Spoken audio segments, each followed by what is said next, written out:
The following podcast is recommended for mature audiences only. The following podcast is recommended for adults only. Maturity is not a requirement.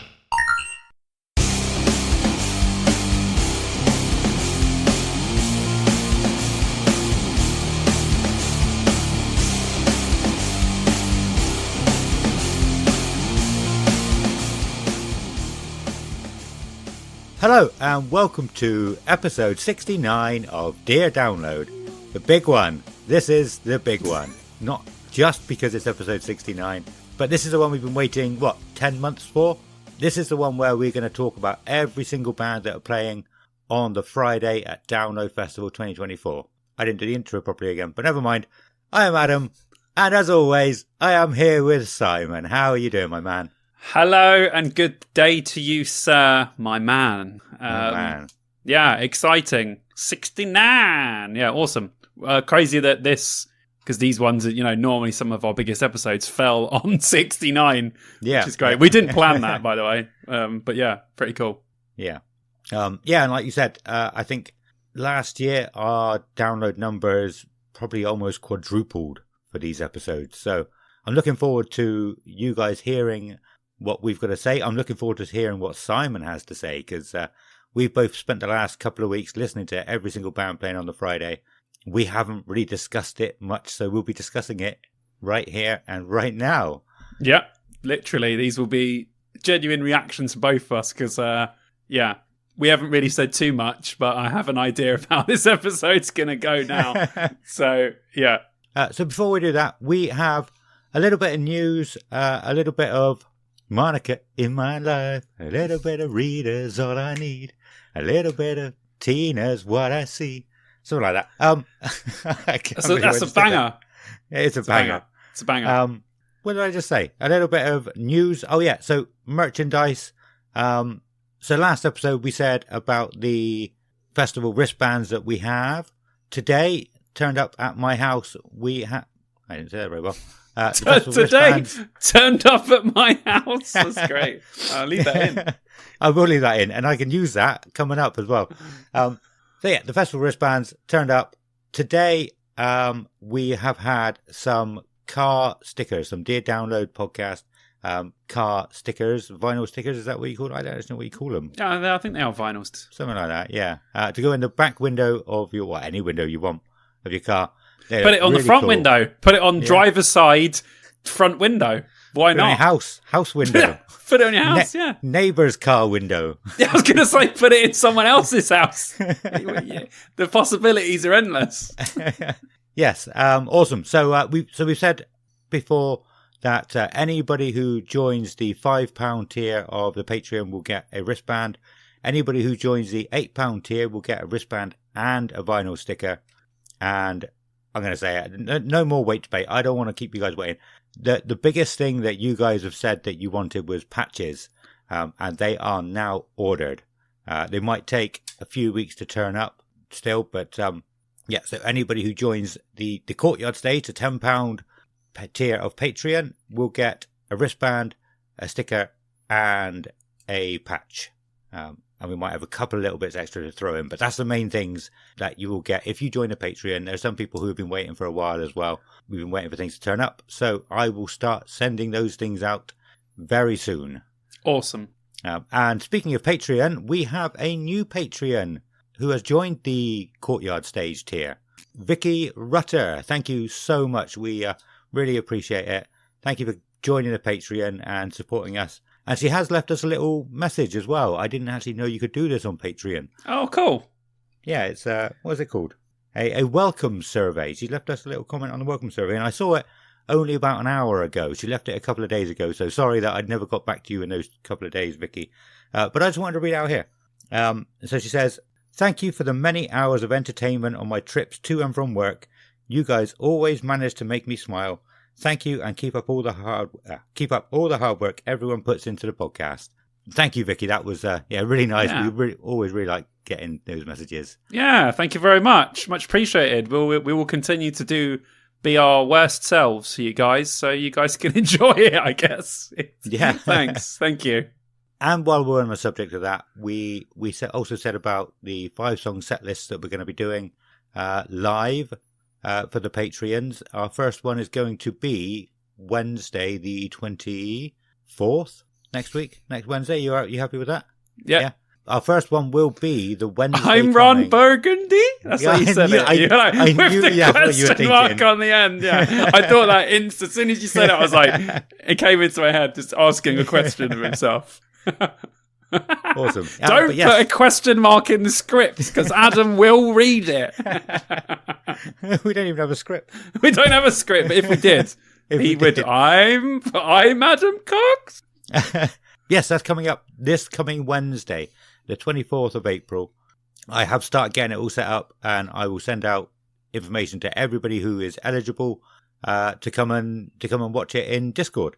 If anybody who can't make it for the live, we will record it and put it up on the Patreon for you to download as well. Sick. Yeah. And speaking of scripts, again, fantastic. It was a fantastic thing, but now it's not a fantastic thing anymore. Not scapegoat. Segue. That's the one. Yeah. About scripts, because we do have a script this episode, even though we don't normally have a script. Well, I have a script. No. It's not really a script, is it, with us? Let's be honest. Even if we wrote a full script, we're not going to stick to it. So yeah, that's true. But for anybody new, how this episode works is I went on to Download Festival's website, just wrote down all of the little blurbs they have for every single band that's playing on the Friday. So I'll read them out. Some of them don't always make sense. Some of them are really hard to read. So you'll have to excuse me if they are. If they start talking about their albums but don't punctuate it properly, or talk about a publication that has given them an award or something like that. If we would say Kerrang gave us best album of the year, that would make sense. But if it's something I've never heard of, it would say one very nice song gave us album, and it just in my head would not work that out to start with. So I think we've got to remember is a lot of the bands write these themselves and they don't understand grammar. So yeah, these might be difficult. So bear with that as he attempts to read a lot of these. Yeah. Just the sentences don't seem to make sense as you would normally read it, because, like I said, they might have album names in there, and unless you know it's their album name, you read it and go, what the hell does that mean? I don't know what that is. Yeah. So yes, that was that. You have to forgive me if I struggle with some of these, but I should be all right.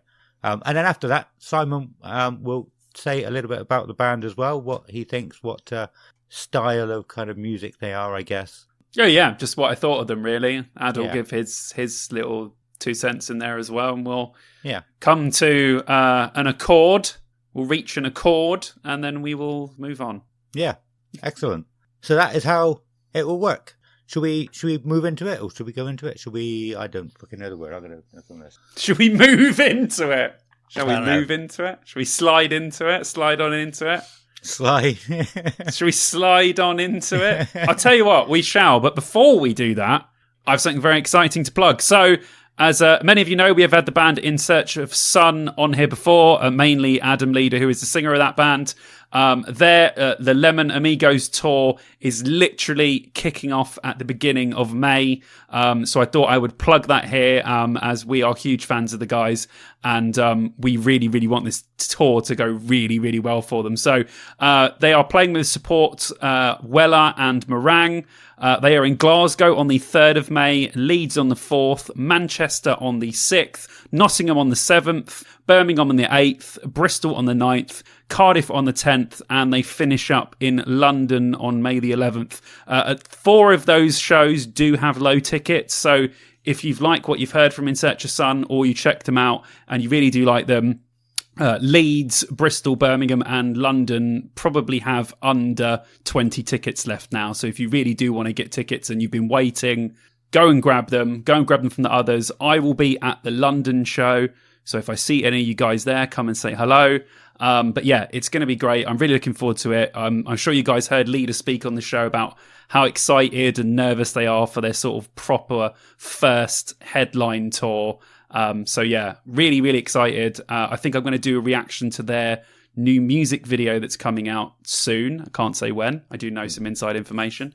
And I think I'm going to have Leader on my show on YouTube as well. So look out for all that, and go and check out In Search of Sun and go and see them live. Awesome. Yeah, I will also be at the Bristol show as well, actually. I thought you would have been. I didn't realise you're going to London. Well, London's a Saturday, and I will probably go in for the weekend because I will know loads of people there, hopefully. Yeah, so that's cool. It's going to be a big, big piss up, I think. Yeah.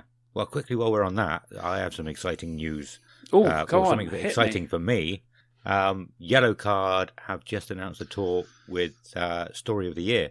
Ooh. End of the year, November or December.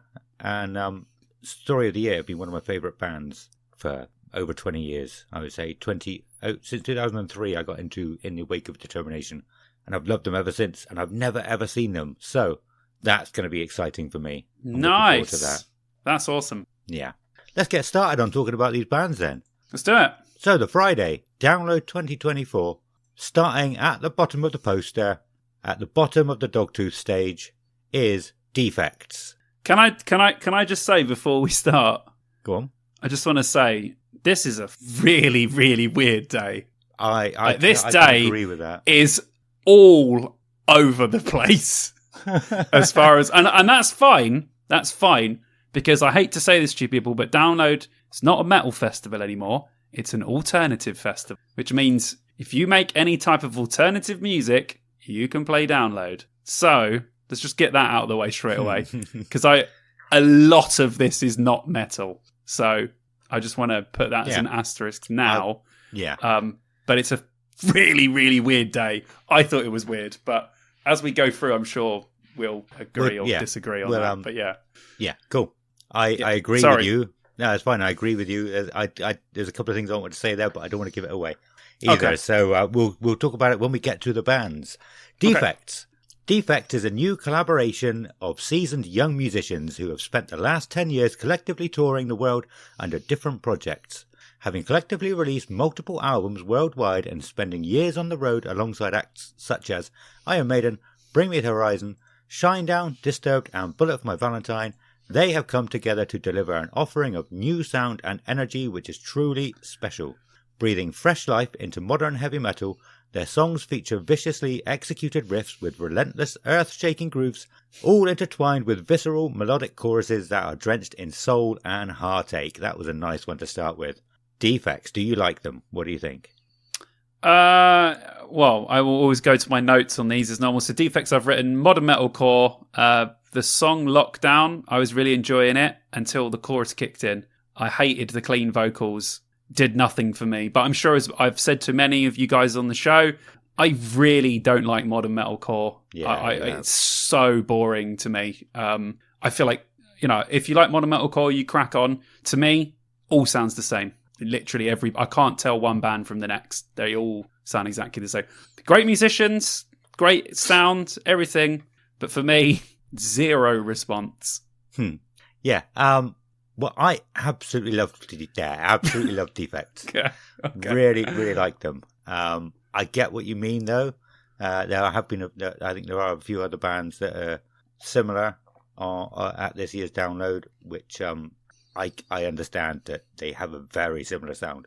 But I think for me, I was never into much metalcore in the first place, so I never really got bored of it like some people did.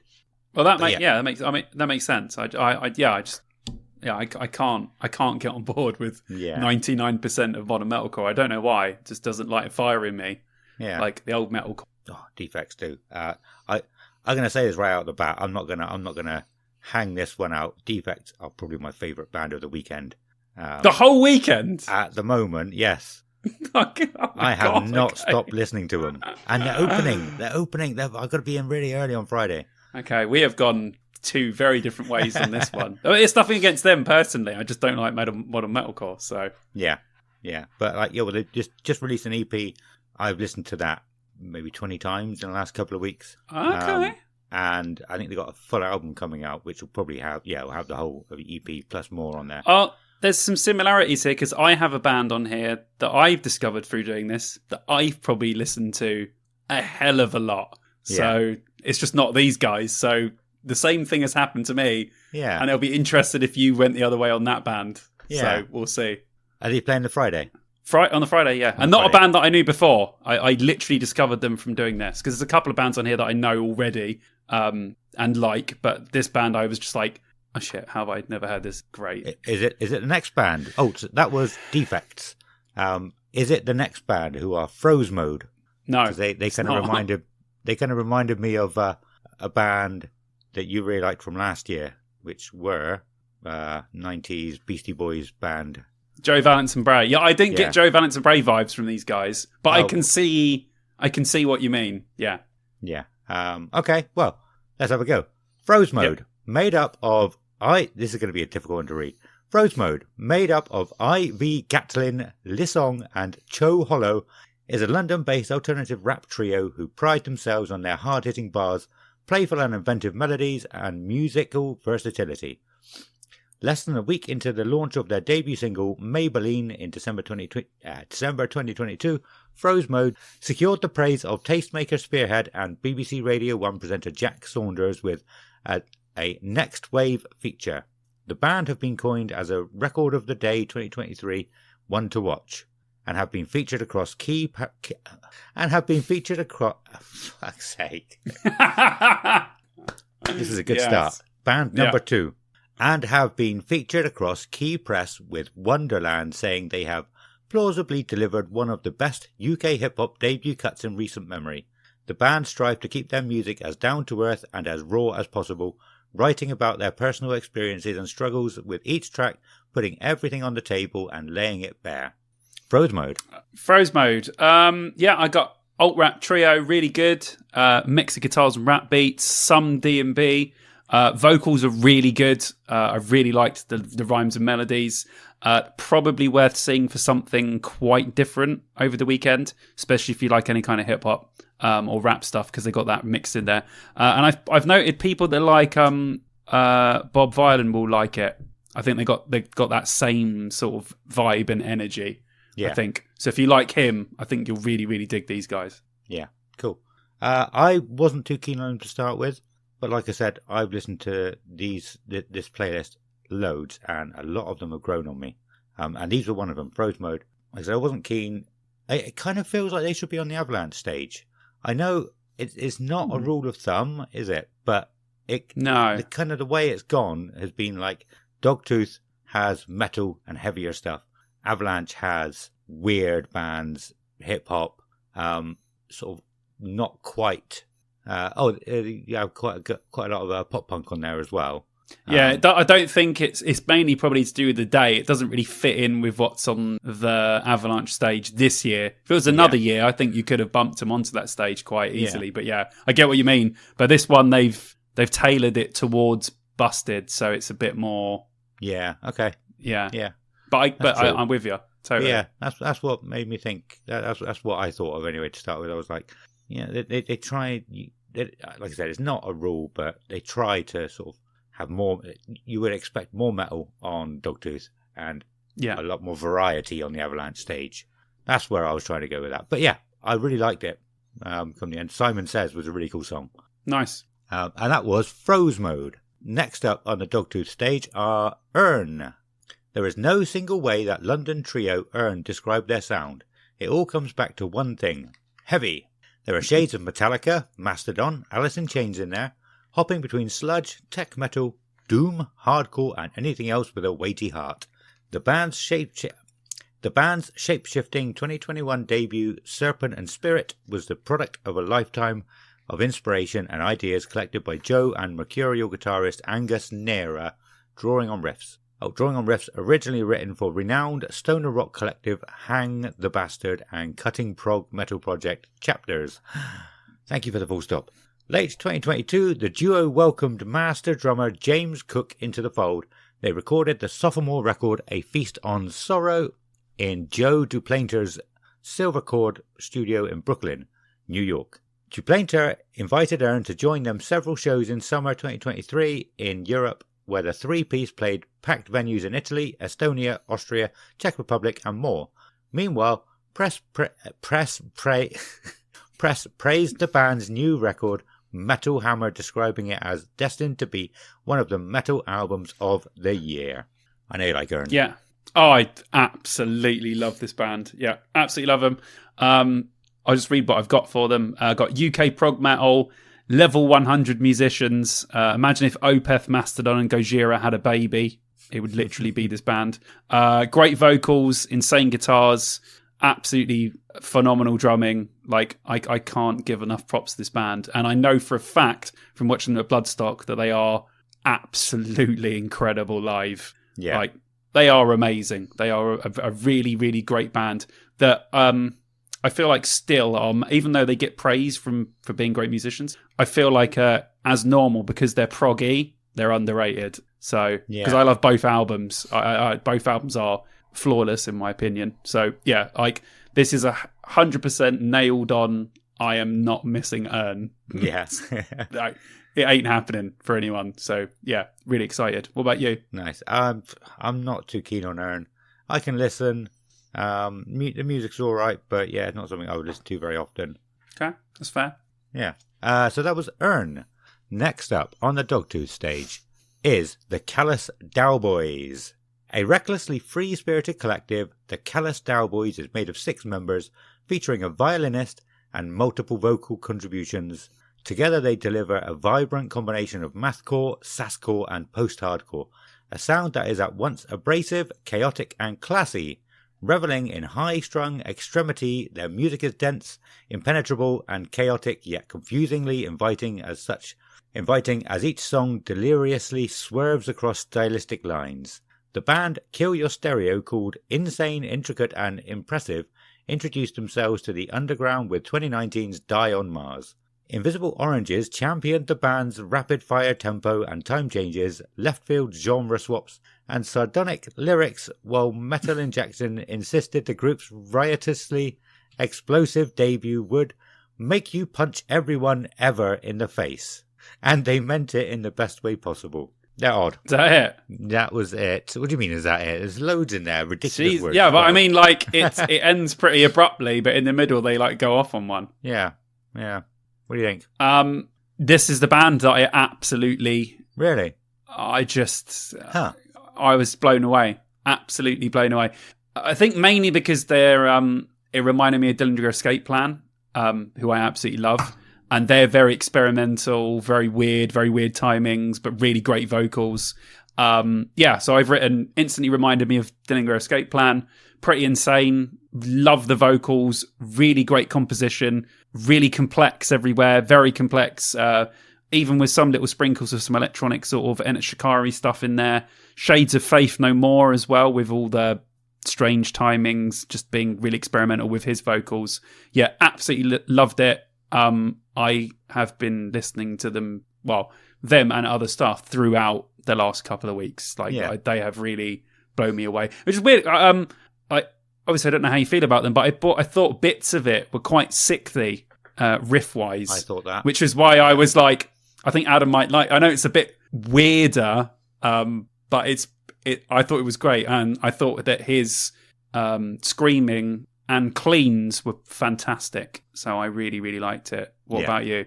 I've written odd, catchy choruses. Kind of reminded me a bit of 36 Crazy Fists with a bit more jankiness. But so the 2 songs on my playlist was Pushing the Pink Envelope, which is the one I thought sounded a bit like Crazy Fists, and Wacko Jesus, which I thought, it's a Stone Sour song to start with. It changes a little bit, but that first riff is completely Stone Sour. But I've also said, with time, I think I could really fall in love with this band. If I can get over them sounding like other things. Maybe it's just those 2 songs, but I think, if I listened more, I could have, I'd obsess over them. Same as you. I just haven't had a chance to listen to more of their stuff. Okay, that's fair. That's good. I think, I was instantly hooked, but I could see why after a couple of listens, you'd be like, my ears are liking what's going on here, even though it's weird as shit. Yeah. It's pretty good. Yeah. Awesome. So, I like it. So I will be watching Ern and then them straight afterwards, 100%. So that'll be a definite 1-2 punch for me. Yeah, I assume I'm going to be in the arena for a bit, so I'll probably come and watch Callous Cowboys with you. I mean, it depends on the clashes at the moment. Yeah. But yes, so that was the Callous Dowboys. Zulu up next. It almost feels reductive to call Zulu a metallic hardcore band because their music is so much more than that.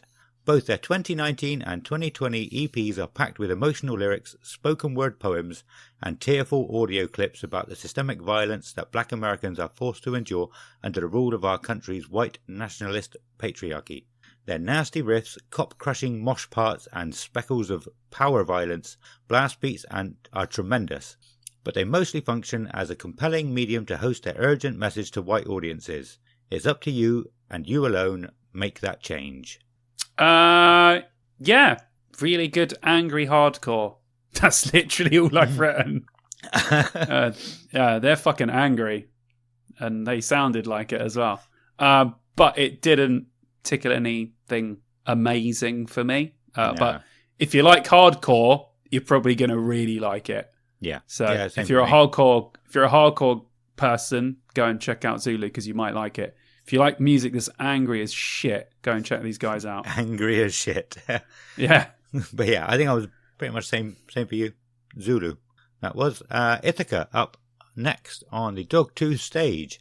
Ithaca are one of the most exciting and vital choices in the UK heavy scene currently. Formed out of a mutual love of metallic hardcore but despair at its lack of ambition, Ithaca exists to challenge everything you thought a band that makes heavy music should look and sound like.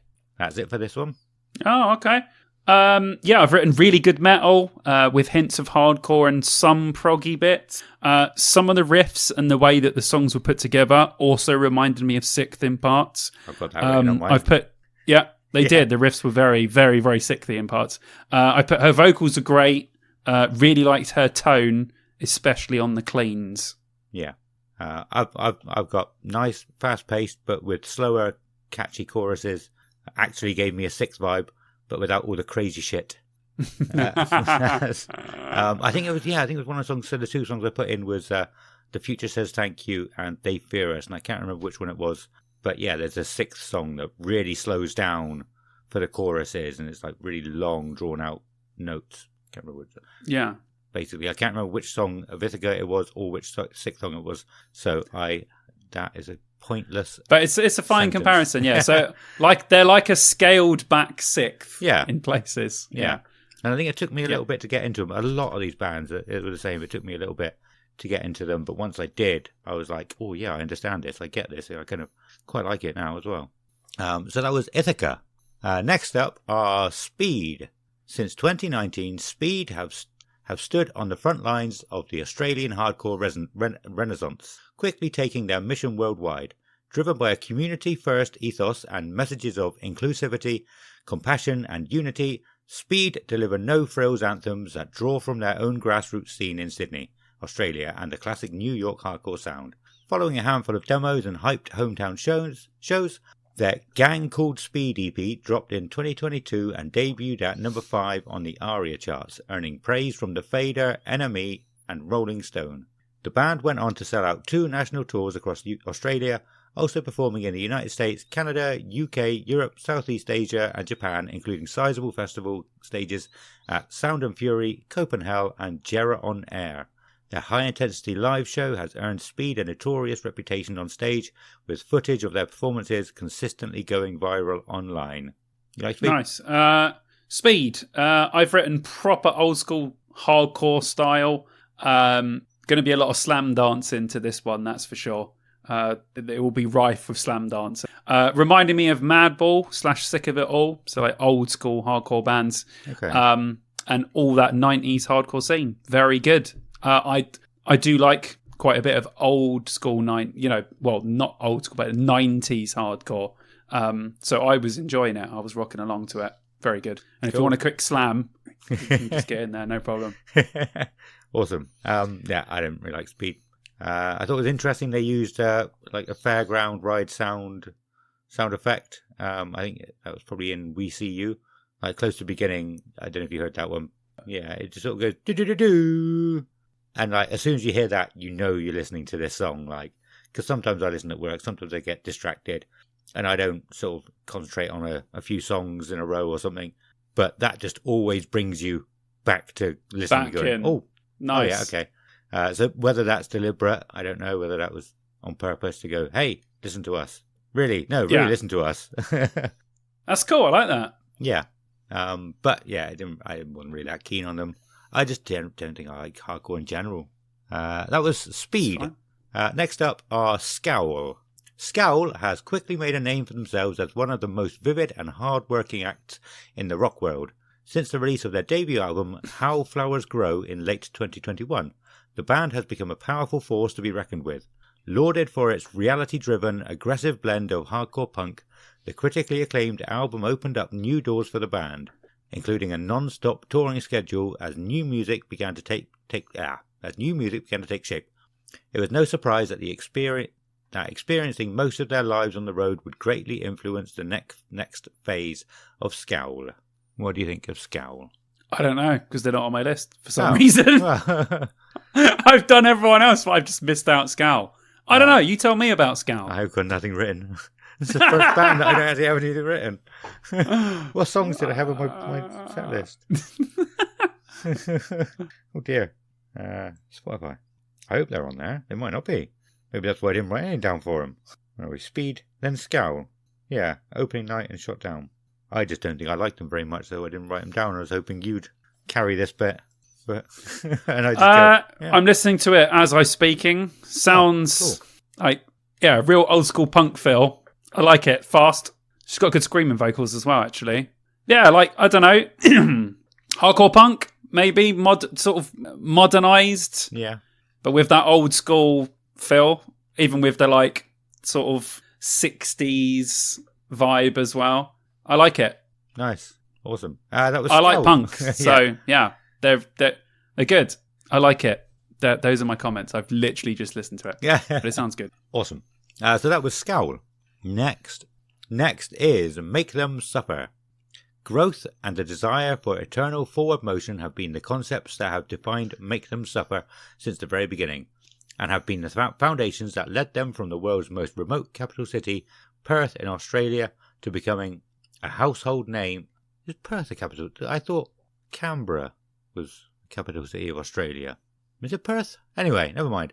As they have traversed previous eras, the five-piece have grown through the genres of deathcore, melodic death metal, and heavy metalcore, and as they continue on its path, look to be defined by nothing more than the label creative.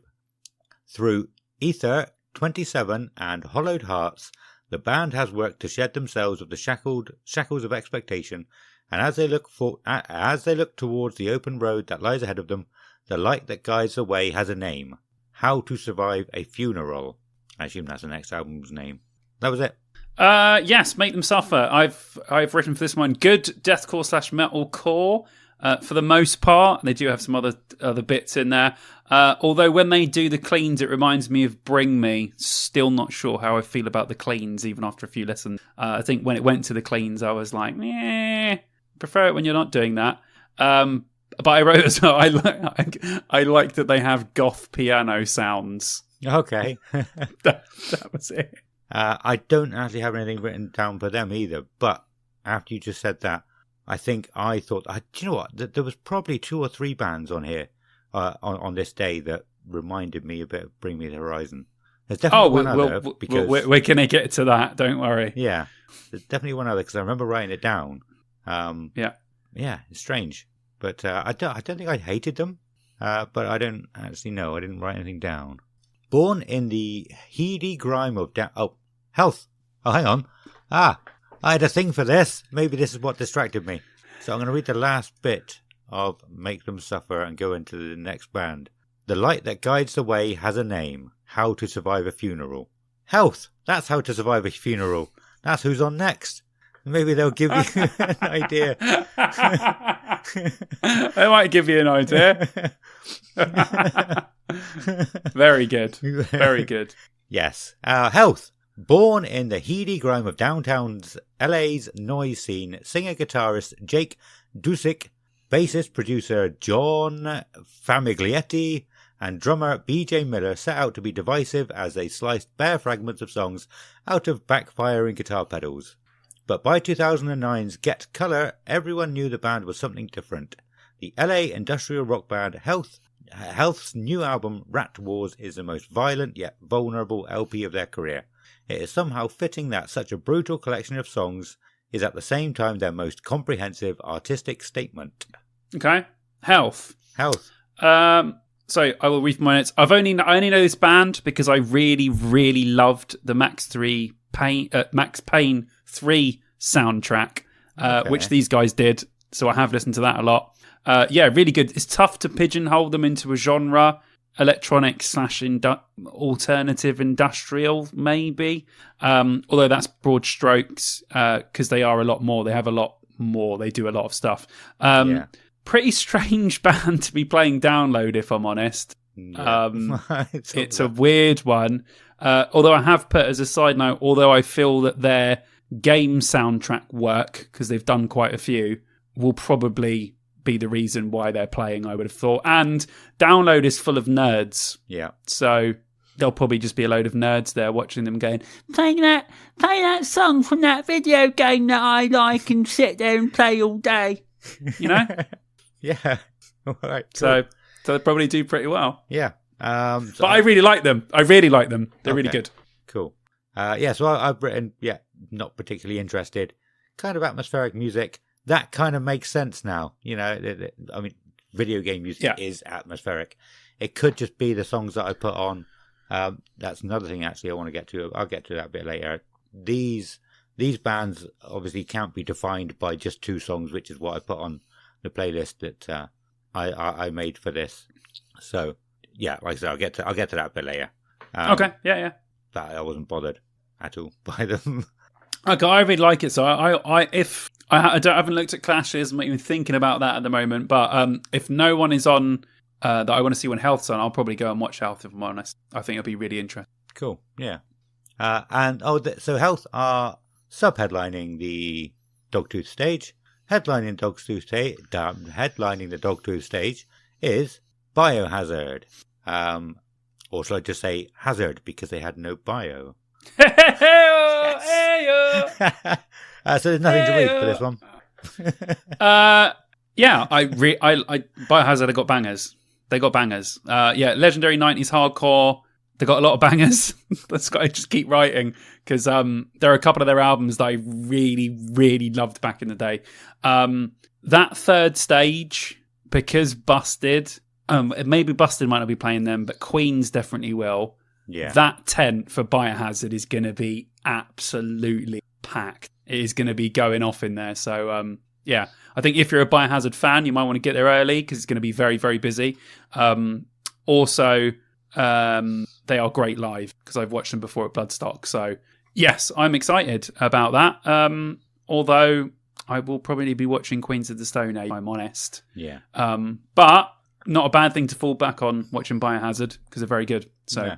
Awesome. What did you think? I don't particularly like Biohazard. I put them on a few times. I didn't particularly enjoy them, so I won't be watching them. Okay, that's fair. Yeah. Okay, moving on to the Avalanche stage. There's a band on here that I'm not sure if they're on here or on this day. I've written it down anyway. A band called Halocene. Yeah, they're on this day. They're on the second stage. Yeah. The second stage. Oh, so they were moved stage. That's fine. Were they? Okay. I couldn't remember. Maybe I wrote them. Maybe they were on the poster on the third stage, but on the website it says they're on the Avalanche stage, or the other way around. Some things change. Okay, they're on. Where are they on the Opus stage? According to, I done all this from the Download website, so I didn't get anything wrong. Yeah. And it says that they're on. What happened to Scowl then? Maybe Scowl moved. Yeah, Scowler there. Oh. I don't know what the fuck happened. I don't know. I read every single one. I was like, yeah, right, get these guys, listen to them. All right, cool, man. Start making some notes while I'm listening to them. Scowl, I just completely missed. Fuck knows. Yeah, it's all good. So, Halocene. I don't think I actually had anything written down. I don't know where they're going to be playing. So, should we do them now? Are we on this day? No, we'll do them where they're supposed to go. They're in between Hannahby and Scream Queen. Okay. Oh, that's fine then. Right, opening the Avalanche stage then is Storm. Meet Storm, the Norwegian metalcore sensation who's not just rewriting the rules of music, but also rewriting them at an age where most artists are still finding their voice. His viral hit House of Cards took the internet by storm, amassing over 16k new followers on TikTok and 100k Spotify streams in just 2 weeks after the release. Storm's music defies genre boundaries, seamlessly blending new metal, hip-hop and metalcore influences. His music is a testament to his exceptional talent, featuring brutal riffs, rap and electronic elements that create a sonic experience unlike others that has already earned him slots at renowned festivals like Summer Breeze Open Air and Norway's biggest festival, Tons of Rock. Thoughts on Storm? Storm, yeah, reminded me of Falling in Reverse. Very 2000s emo metal core. Okay. With a dash of Bring Me, because apparently everyone has to sound like Bring Me the Horizons. Yeah. So, yeah, that was it. Okay. For me, another band I wasn't too keen on to start with until I listened a few times and got familiar with the songs. After that, they just reminded me of Bring Me the Horizon, with song structure and some of the vocal melodies as well, I think, reminded me of them. Despite that, I quite enjoyed them after that, and will be a band that, if I'm around, I might go and watch. I might listen to a bit more. Okay. They are from your part of the world, so... Yes, Norwegian, yeah. So, if anyone from there is in with a good shot of you going to watch them, so yeah. True. Excellent. So that was Storm. Oxymorons. When you think about alternative music, oxymorons undoubtedly come to mind. I'd never heard of them before this, so they wouldn't have. The New York-based Boundary Pushers have made a name for themselves in the spirit of change, building a movement from years of being told they were too rock for hip-hop, too hip-hop for rock. They boldly committed to creating music that defies arbitrary rules of classification, cementing the band as early pioneers of the modern genre-blending revolution. That's it. Oh, wow, okay. A bit of a... Morons. They didn't want to have any commas towards the end there, did they? No. Try and cram as much in as possible. I've written Really Strange Mix. I thought Head PE at first, when then it broke into like a clean metalcore style chorus, and I was like, I don't know what's going on here now. Yeah. They got trap, rock, rap, metal, all infused. Very interesting. I felt like it was a very interesting listen, actually. I think I'm going to go back to these guys and listen to some more and see if any of it tickles my fancy. But I was definitely interested in it. Got a bit of everything in there. Yeah. Same again. I kind of liked it after I became familiar with sort of the sound. Very catchy choruses. Buster Rhymes. That's all I've got written. Okay. Again, it could have been the songs, the ones I put on there were Definition, featuring Fever 333's Jason Alon and Justice. But as another thing, a lot of these bands, in their top songs, they've got songs with other people. And if you're only just getting into them, you don't know which sound is who's bringing their sound to which song. You. It could have been Buster Rhymes sounding person joined just for that one song, or I don't know. Get you. But yeah, it's kind of cool. I quite liked it. Nice. That was Oxymorons. Next up is Aviva. Gold and Platinum award-winning artist Aviva is an artist unafraid of bearing all in her music. Aviva and her unique alt-pop rock emo sound has created a growing groundswell online, building a strong community of fans, her outsiders. That's it for this one. I like it. Alternative pop. I've heard a few of these songs before. I think Vikki might like her. Okay.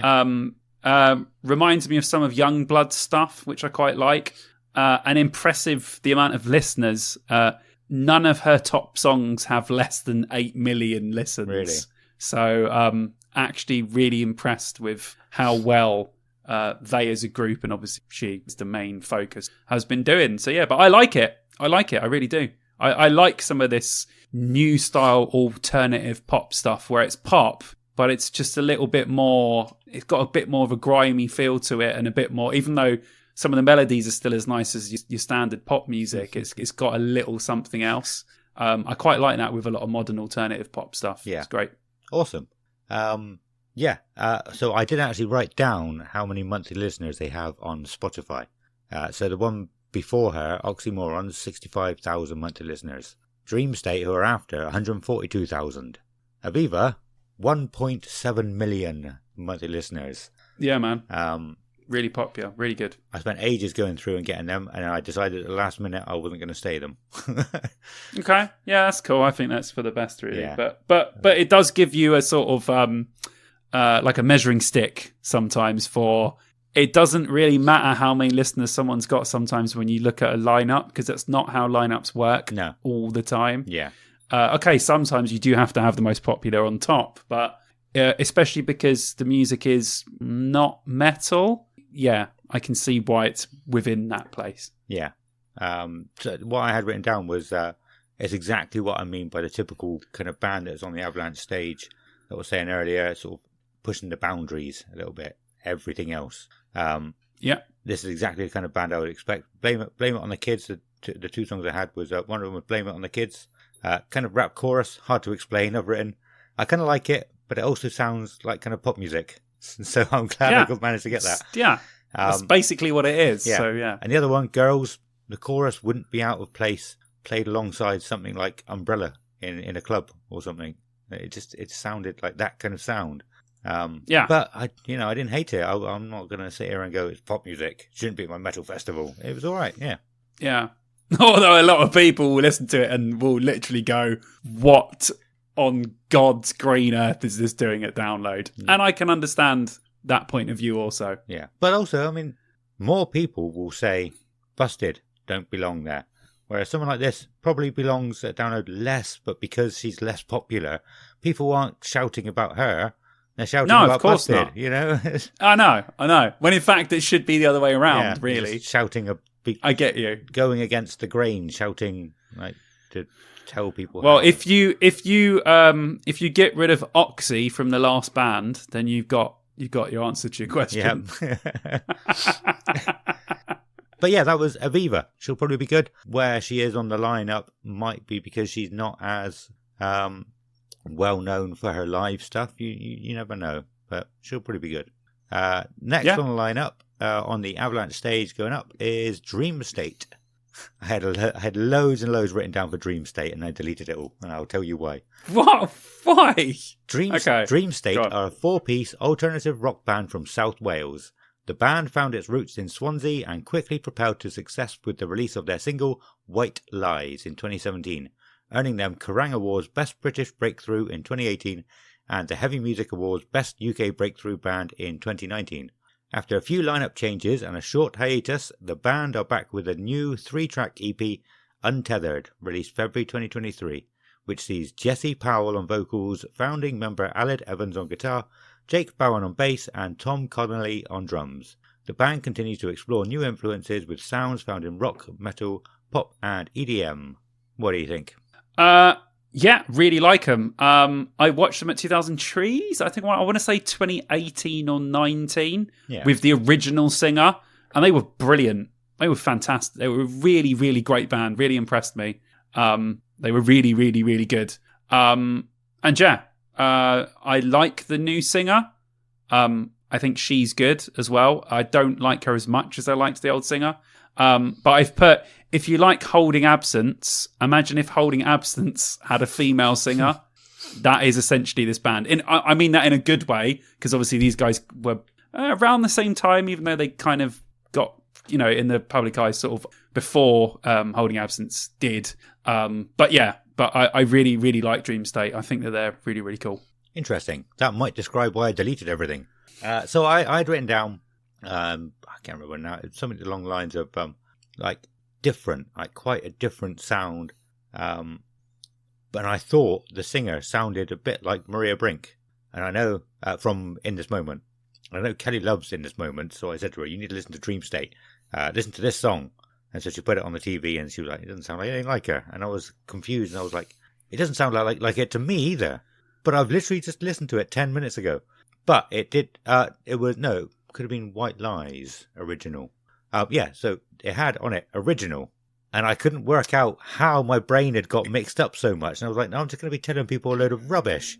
And I just think I'm a twat. But maybe it was because it was original singer. She sounded a bit more like Maria Brink than... Yes. Okay. Then the new singer has more of I don't want to say husky, but she's got more of a bit of a gruff to her voice. Right. And the old singer was more sort of angelic-ish. Okay. I would say. Oh, so maybe the new so yeah, you're probably singer. right with that. Yeah. Probably right with that. But yeah, it just made me go, I can't say this then. If it's all wrong, I'm going to delete it. Yeah. Okay. But yeah, I quite like them. I might go and see them. Yeah, I might go and see them. Yeah, I really, really like this band, so I will probably be there with you, Cool. if I'm honest. Excellent. Yeah. Cool. So that was Dream State. Next up is Escape the Fate. And they're quite big. They're actually almost 3 million monthly listeners. I did not realise how big they were. They've been around for a long time, though, to be fair. Yeah. They've been around since like 2006, so... Oh, I didn't know that either. Okay. What used to be all chaos all the time is now a harmonious collective. In their almost 20 years as a band, there have been many changes to the lineup of Escape the Fate, with vocalist Craig Mabbitt holding down vocals for 15 of them. Ahead of their 2023 album, Out of the Shadows, they reached peak stability and happiness. Laying themselves bare for the fans, it is a reinvigorating Escape the Fate on Out of the Shadows. New label Big Noise, run by longtime collaborator producer John Fieldman. New bandmates and a new lease of life on each of them. The only thing that has not changed is Escape the Fate's love for their fans and determination to give them the very best of which they are capable. The end. Yeah, I think they say that because Ronnie from Falling in Reverse was the original Escape the Fate singer. Was he? Oh, I didn't know that. Yes, and he left apparently because he was an absolute nightmare. I can understand that. And then they got a new singer, but they've had loads of lineup changes since then, I think. But I don't know why you would mention that in your bio. You don't need to say that. It kind of sounds like, oh, you can still like us even though all these people have left the band. Sounds a bit desperate, if I'm honest. But fair play. They've got 3 million monthly listeners, so what the hell am I talking about? But yeah, I've put emo metal, pretty good. I really like the early stuff, and I have listened to some of it sort of recently and liked it. And in retrospect, it's really something that I would have liked at the time in the 2000s. I'm not For some reason, I didn't listen to them. Yeah. For some reason, I didn't listen to them. But looking back with hindsight, I'm like, oh man, I would have really enjoyed this. But I just decided for some reason to not listen to them at all. The newer stuff I don't like as much, but I still think that they're a really good band. So I misjudged this band for a long time, I think. Yeah. I gave them a hard time when I didn't actually. Okay. The reason why I said I'm not surprised is because I've written general rock with some heavier vocals. Nothing wrong with them. I'd watch them if I'm in the area. The song Situations actually sounded similar to The Used. Definitely vocally. He sounds like our old mate Bert. Yeah. Our old mate Bert. So, right, Bert. Right, Bert. Spot on for that one. Excellent. Yeah, definitely. Well done, dude. I didn't know much about them though. I'm glad we're doing this. And I'm sure everybody listening, the people who are listening that didn't know as well, will benefit. Like if I want to go back and listen to or listen to more of them, I understand them a bit more, so I can go, right, well, let's listen to the really early stuff. You have context now. Yes. Yeah, I like that. That is the good thing about these episodes. It gives me, even though sometimes I'm not going back to bands, it gives me context. Yeah. So if I do hear them again, or if I go, oh, yeah, I know a little bit more about them now. So I suppose that is good, giving, even outside of download, it gives you context about these bands. So, like, especially with Escape the Fate, they make more sense in my head now than they did before. Yeah, cool. So yeah, like you said, that was Escape the Fate. Next up are Vukovi, another weird one. But I liked them. 2 years on from their critically lauded second album, Fall Better, and a whole load of global weirdness in between, Vukovi returned with a record that is the best distillation of their unique musical vision yet. That's it. Okay, I've got a note here. So just prepare yourself. Okay. So we've been waiting for this, right? So I think it was last night or the night before. I was like, well, I've listened to some of these bands. I've got to start writing stuff about them. I'm not sure what was going on in my brain, but I've put this note here to give you all of my following comments on the rest of the bands some context. I've just written a note. From here, for some reason, I was really fed up, apparently, when I wrote the rest of these. Just wasn't having any of anything from anyone. FTW. So, yeah, fuck the world, but yeah, okay. For the right. Cool. So, just a bit of more context. Yeah. Anything about the band? Oh, I've just written pop-rock singer has a good voice, full stop. Yeah. That was it. I've written another band I didn't care too much for until I had a few listens, and I sort of became sort of familiar with the song a bit more. I actually really liked them after that, I think. I've written too many bands now. I Exist, another one with kind of pop. So yeah, I think what I was probably saying was like there's too many that are just out of the typical download sound. I know, probably similar to what you were saying.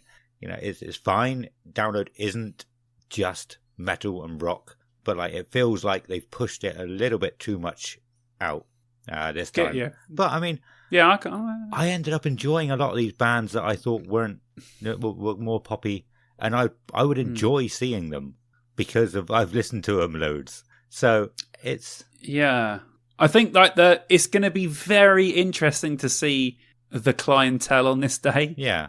Because it's a really weird mix of stuff. Yeah. And with Queen's headlining, it's just going to be a very strange day, I think. It's going to be, just in general, it's not a very download day. No.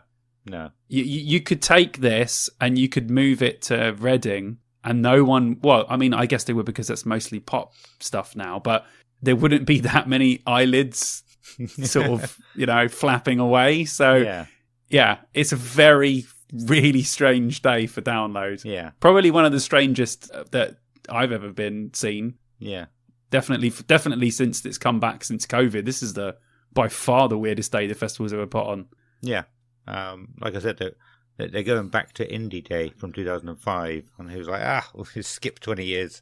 Indie Day. No, I really like the indie bands as well. But yeah, so back on Bukovi, I've written... Sorry. The song I Exist, another one with a weird kind of pop or club sound effect on some of the vocals. But I didn't hate it. It didn't make it sound awful. I thought it was good. It really grew on me. So I would enjoy watching them. Like I said, it's weird. My first probably 1, 2, 3 listens, I would just gone, what the fuck is this? Go away. But because of this episode, like because we're doing this, I listened to the playlist that I made at least 10, 15 times all the way through, every single band. So I really got familiar. So something in your brain was going, this is catchy, or I kind of like this now. That's what I was saying. There's not many songs on this day from the two songs from each band. There's not many songs that I didn't like come the end. That's what I said earlier. Like, there's too many bands now that I like. We should just stop doing these episodes. I like it. And just focus on the ones we really like. Give me less. Anyway, but yeah, that was cool. Bukovi, I might catch her. It depends on timings and everything, and who else is on. I haven't looked at that. Next up on the Avalanche stage is Bayside. Queens-based Bayside has represented a lifestyle, a counterculture, and a deeply held conviction, diverse in thought and background, but united by a shared desire for authentic expression. At their core, Bayside is a band that has constantly proved that music is not about gimmicks and ephemeral trends, but a timeless reflection of our lives and our times. It is through this timelessness and consistency that they continue to cultivate a cult following that lives and breathes everything the band creates. I've written old school emo punk was okay. Yeah. That was it. I had nothing else to say about that, apparently. Odd vocal melodies, cool choruses. The song How to Ruin Everything kind of reminded me of, it was like Metallica riff. It was like a song from Saint Anger riff. And then it went a bit Halloween through the chorus, like the vocal melodies was a bit like Halloween. Okay. But through the song also, it was a bit Sum 41. So a bit of a mix. Okay, cool. But I quite liked it. This one, I think I saw them late and I ended up putting them at the bottom of the playlist after Queens of the Stone Age. And some other times I got to the Queens of the Stone Age and stopped listening. I forgot that there was about 4 bands underneath Queens of the Stone Age on my playlist. But I did listen to them enough, I think, to to have an opinion on that. Yeah, that was good. So yeah. Yeah. Awesome. Okay. A couple that I don't have anything written for because I don't think I really needed to. Sub-headlining on the Avalanche stage on the Friday is Wheatus. Teenage years may be fleeting, but I was going to say, do we really have to read this? They made one song that got popular over 20 years ago. Right. No one cares about any of their stuff. I'm fine with that. Let's just move on. I'm fine with that. Yeah. Yep. I'm not wasting my time talking about Wheatus. Sorry. I skipped it, listening to him almost every time. I skipped it. There was a couple of times, I think yesterday I heard Teenage Dirtbag, and I was just like, I don't think I ever really even liked this song. Like, it's not like I just listened and got bored of it. I never hated it, but a lot of people that I was friends with liked it a lot more than I did. Yeah, it's fine. Yeah, I remember Stu pointed out when he was making like the full playlist of the weekend, he put out their top 5 songs on Spotify, all Teenage Dirtbag or different versions I'm not of surprised. I'm not surprised. Yeah. Oh God. But, yeah. I mean. But the thing is, so they played in Bridgewater recently, and they ended up playing at the Palace, which is like the nightclub we have here. The other venue is the Cobblestones, which a lot of people probably know. And he's had Butterfly. Who did Butterfly? Crazy Town. Crazy Town like 3 times within a year. And I would put Wheatus in the same bracket as Crazy Town. They had one good song. Crazy Town. Crazy Town. Yeah, Crazy Town have got a couple of good albums at least. Yeah, but to most people, these who other don't guys, delve, like probably me, not. No, exactly. They both have one good song at the time, and they've ridden that train the whole time. But yet, Wheatus somehow got upgraded to the Palace, which is, I don't know what the capacity of that is. Probably like 500, something like that. It's pretty good. Yeah, but it's sold really well as well for one song. 2 songs. People might know the other one song. Which is, I can't remember. I listened to it. I don't know what it is. It's weird. I for some reason I kept thinking of Closing Time, but I know that's Semisonic because Semisonic were amazing. And I happened to hear that today when I was thinking about it. Somebody had it on the radio when I was delivering to them. And he was like, it's a great song. Yeah. Let's do it. It's a great song. Semisonic should be there over Busted. Yeah, let's have that. Yeah. Download team. Get Semisonic next year. Get on it. And I will have a semi. Oh no, that's terrible. Closing time. Right, Busted. Headlining the Avalanche stage. Busted. Is that it? Oh no, sorry, I didn't. I forgot we were reading them. You've got to read the thing. Crap. Busted.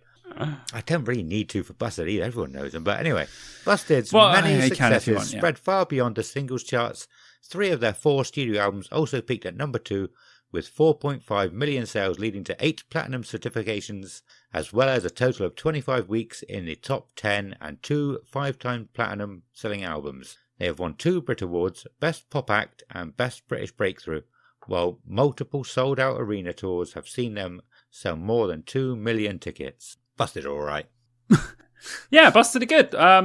Yeah, it's classic. It's classic stuff. They were massive back in the day, and they've got probably 5 or 6 bangers. Yeah. So it's Busted. They're cool. Unlike everyone else, I'm not as miffed why they're there. To be honest, I mean it's fine. I mean, you say they're cool. I did also keep skipping their songs because I didn't want anybody to hear that I was listening. Did you? No, I listened to it a few times, mate.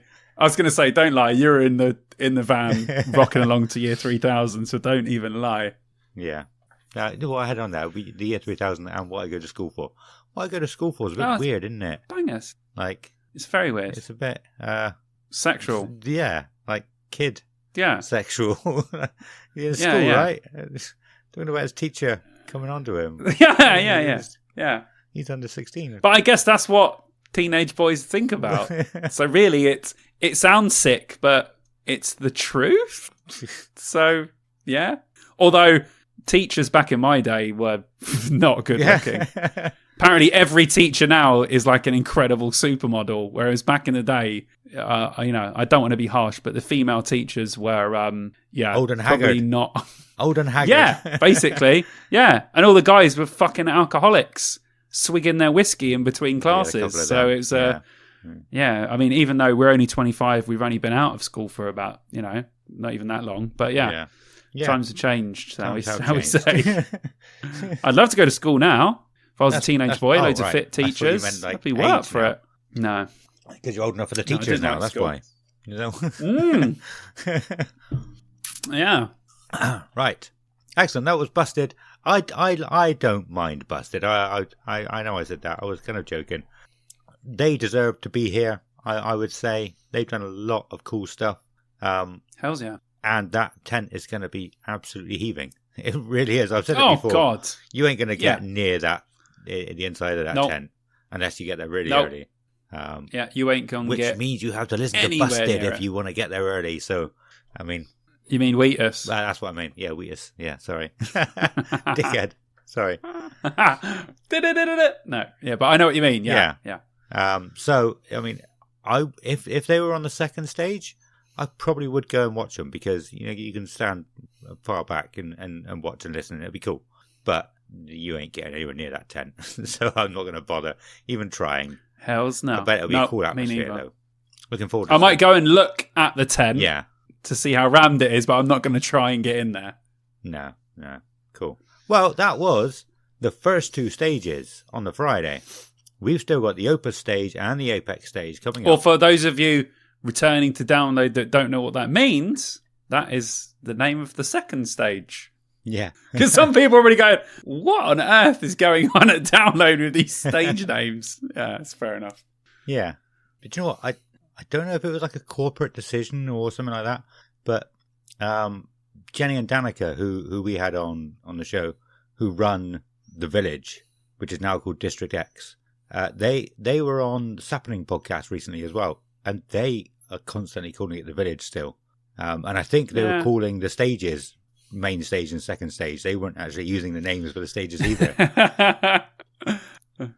So yeah. You're saying we do it better than them? That's what you're trying to say. Yeah, basically. It's like, I'm sure a lot of people out there will have had something similar where a manager thinks he's got an amazing idea and goes, oh, yes, we're changing the name of this. And everyone goes, no, that's a bad idea. It's not happening. But they do it anyway because they know best. So I wonder if something like that happened at Download. And they're just going, we're not calling it that. You can call it that, but that's not what we're going to call it. Yeah, I get you. Yeah. Or it's just seared into your brain so much you just call it main and second stage, but even though you're supposed to be calling it Opus and... Well, but like you said, we've done all right. We've done pretty good to call it District X all the time. And we do refer to it as District... Yeah, okay. Yeah. Anyway, who's opening the Opus stage on the Friday? It's a band called Hanabi. I think that's how you pronounce it. Introducing Hanabi, the blazing Japanese metal phenomenon that's setting the world on fire with their electrifying sound and captivating live shows. This all-female band, rising from the heart of Japan, has etched their name into the annals of contemporary music history with an extraordinary journey filled with sold-out triumphs. That's it for them. What do you think? I've just written a really bad Japanese version of Bring Me the Horizon. It hurt my ears. Oh, okay. Cool. What about you? Well, it's just the Bring Me the Horizon thing I didn't pick up on. Again, could have been the songs that I picked for the playlist. But yeah, I put Japanese clean vocals. The harsh vocals and the music accompanying the harsh vocals was like an old style of new metal. Kind of like Kitty, I thought. But I couldn't describe it any better than that. There's probably a lot of other bands from around that time who'd had the similar sound, but like really sort of slow chugging new metal kind of style. That's what I thought. Get you. If you like baby metal, then you like them, basically. I was surprised that you didn't compare them to baby metal. No, I think if you took away the Japanese singing, I don't think it sounds anything like baby metal. But okay, that's just me. Yeah. No, you're probably right. Like I said, like the music sounded like a standard Bring Me the Horizon clone, but just with Japanese vocals to me. Okay. But hey, yeah, cool, excellent. That was now Hanabi. you can put in the ones that moved. Halocene. Now it's their turn now. Nice. Glad you remembered. Where were they? It's just how I've got it written down, because that's how it was on the stages. So yeah, I think I was supposed to correct it, but I never got around to looking up what was actually where they were meant to be.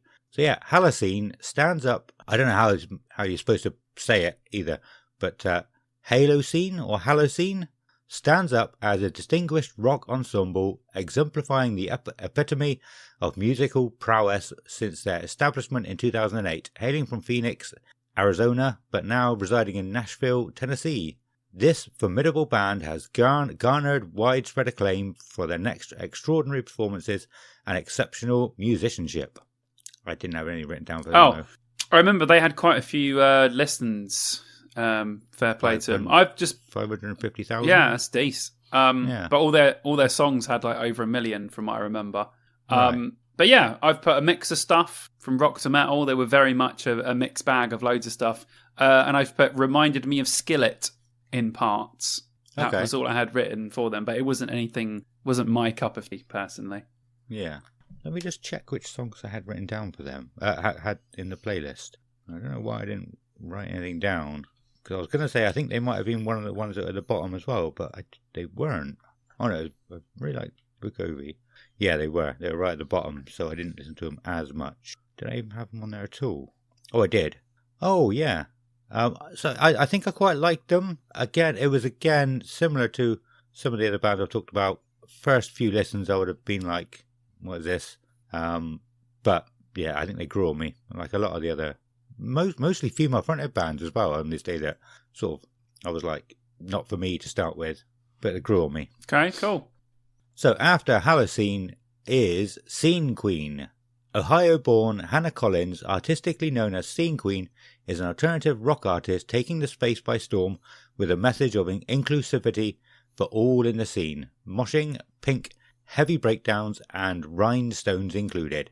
In 2022, Scene Queen exploded onto the scene, going viral multiple times with songs like Pink Rover, Pink Panther, and Barbie and Ken.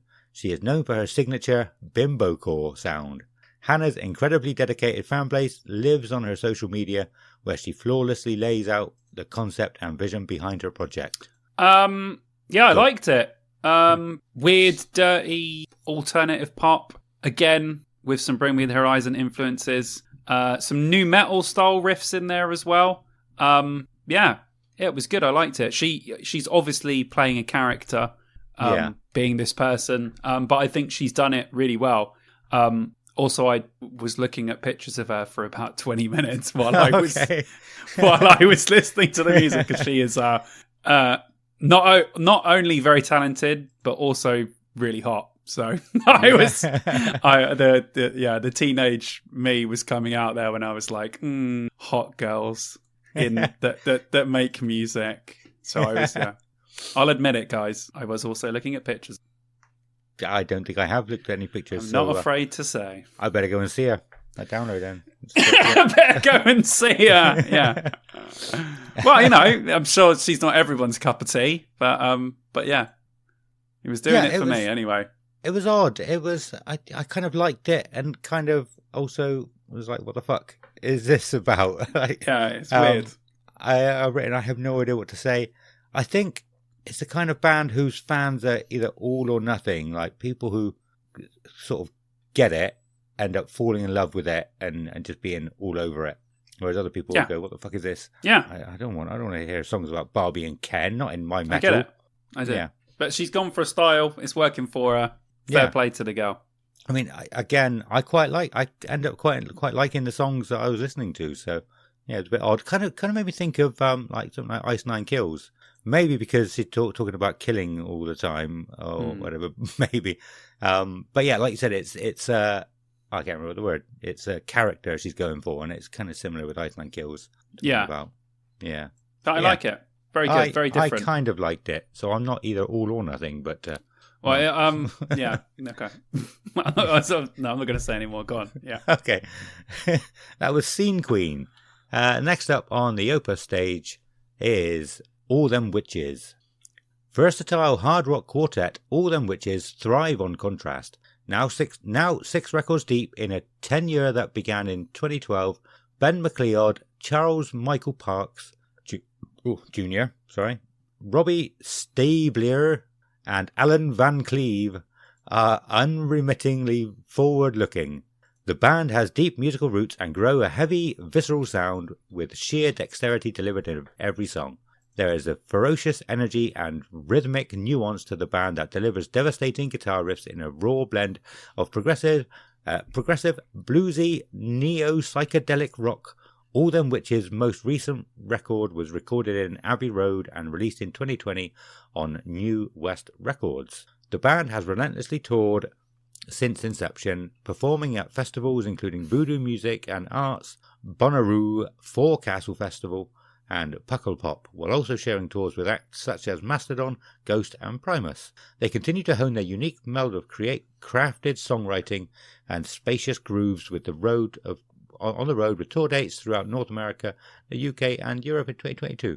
So they haven't updated that for a little while. Yeah, liked them a lot. Very, very weird, very trippy, very psychedelic. There's just a lot of weird shoegaze stuff as well. Like just everything. I liked it a lot. Had some blues rhythms. It was good. I liked it. This might be someone that I go back to because I do like my more proggy stuff, and I feel like this had those elements that I quite like.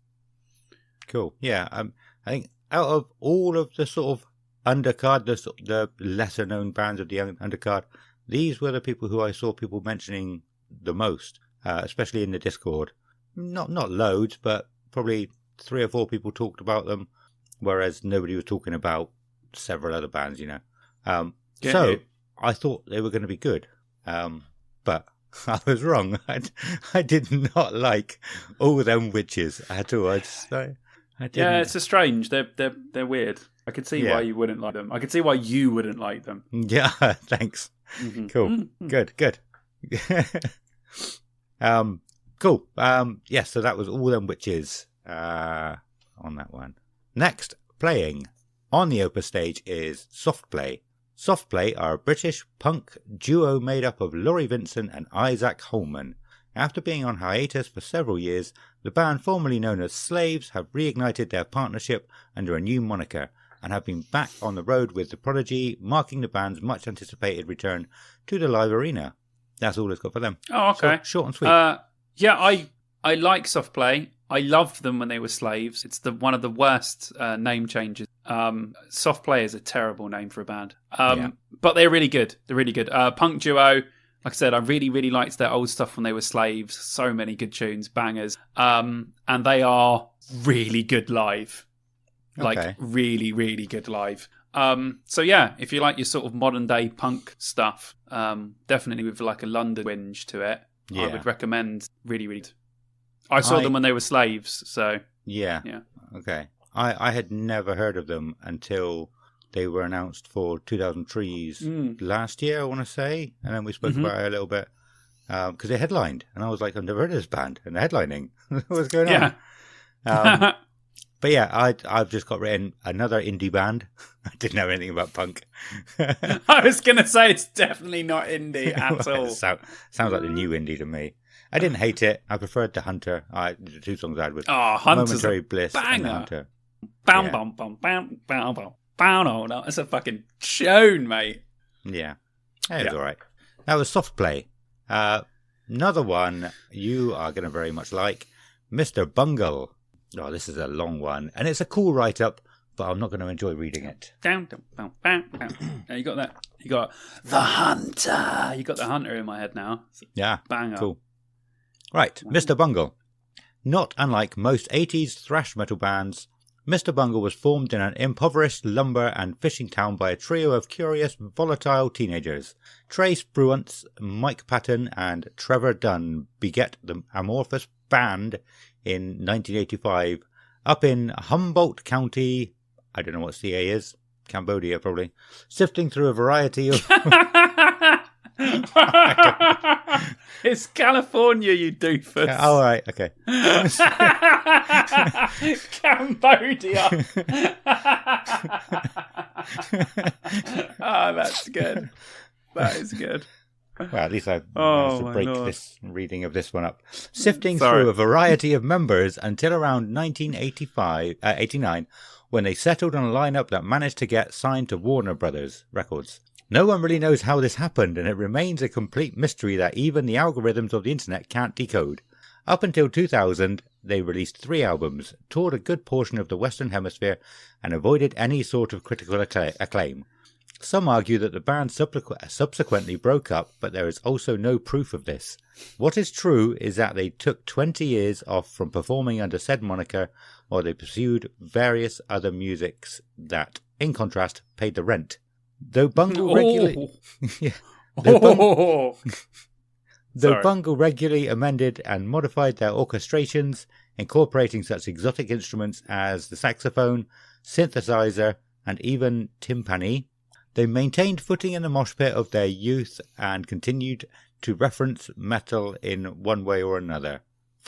Timpani, that's a type of drum, isn't it? Yeah, it's one with like the big circles around it, I think. Maybe. I don't know. I know you like Mr. Bungle.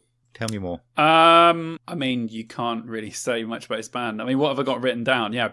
I mean, they are a prog band, but they're not a prog band because sometimes they're 2 completely different bands. Yeah. So, yeah, I got that. Like, you got what I mean? Like, they'll do a whole album that sounds like the Beach Boys, and then they'll make an album that's pretty much barely unlistenable. So, is that prog, or is that just we decide to be whatever we want when we want? Like, their last album was a metal album, essentially. So, every single album is so vastly different to the next one. That's not a prog band. That's a band being a different band every single time they come back. So it's so hard. Like everything from metal with screaming to like doo-wop, and then anything in between is a complete possibility for Mr. Bungle, which is why they're so interesting to listen to. Yeah. And why they're, I mean, immensely talented. You can't make just anything and not be talented. Like, you know, some people just can't play stuff. Apparently these guys can just play anything. Yeah. But yeah, and obviously with Mike Patton on vocals, so I do consider to be one of the greatest singers of all time. It just rounds it off. And kind of weird to think that this is where he started before he went to Faith No More, which is pretty insane in itself. But Mr. Bungle was so madly different. Even though some of the nicer Mr. Bungle stuff from California actually sounds very slowed Faith No More-esque because of his sort of pretty vocals. But yeah, I love this band. I think that even if you don't want to listen to them in future, you have to listen to Mr. Bungle at least once. Just a couple of songs, just listen. I think one of the weirdest songs of all time is The Search for Techno Allah. Just listen to that song. All right. Just listen to that song, and you'll not know what planet you're on, basically. Okay. Yeah. Cool. Yeah. So I've written down WTF is Mr. Bungle. Waking the Fallen is Mr. Bungle. I think the 2 songs I put on were Pushing the Pink Envelope. Was that them? No, that's the Calistel Boys.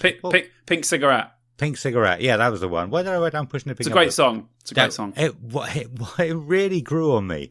Yeah, it's really good. I mean, not that I didn't like it in the first place, but I was like, this is cool.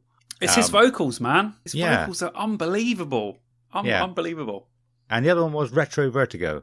I don't think I liked that one as much as the first one, but I think I still liked it. But it's just like, what is going on? What are you guys doing? I think the main, like, their comeback on the last album and, like, them playing Download, I don't think people realise how much of an absolutely massive deal this is. Like, I never thought I would get to see Mr. Bungle until they sort of came back.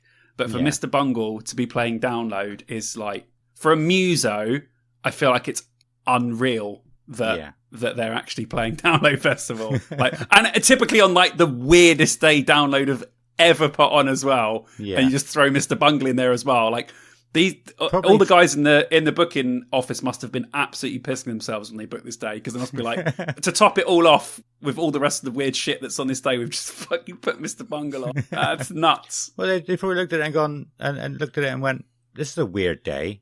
if we book an even weirder band, then the other ones won't seem as weird, right? Seem normal compared to Mr. Bungle. Yeah, although I still don't think that Mr. Bungle are the weirdest band on. I think that the band after Mr. Bungle are the weirdest band that are playing all weekend. Yep. so this isn't even the weirdest that the festival gets. You say weird, I mean, it's just an eclectic sort of, they're all over the place musically, but the songs are still well structured, really well performed. So yeah, but when you listen to it, it is a trip. It is a trip, but yeah, Desert Search for Techno Allah. Okay. Please listen to that song, man, because like you're gonna be like, oh my God, what fucking God's green earth is this?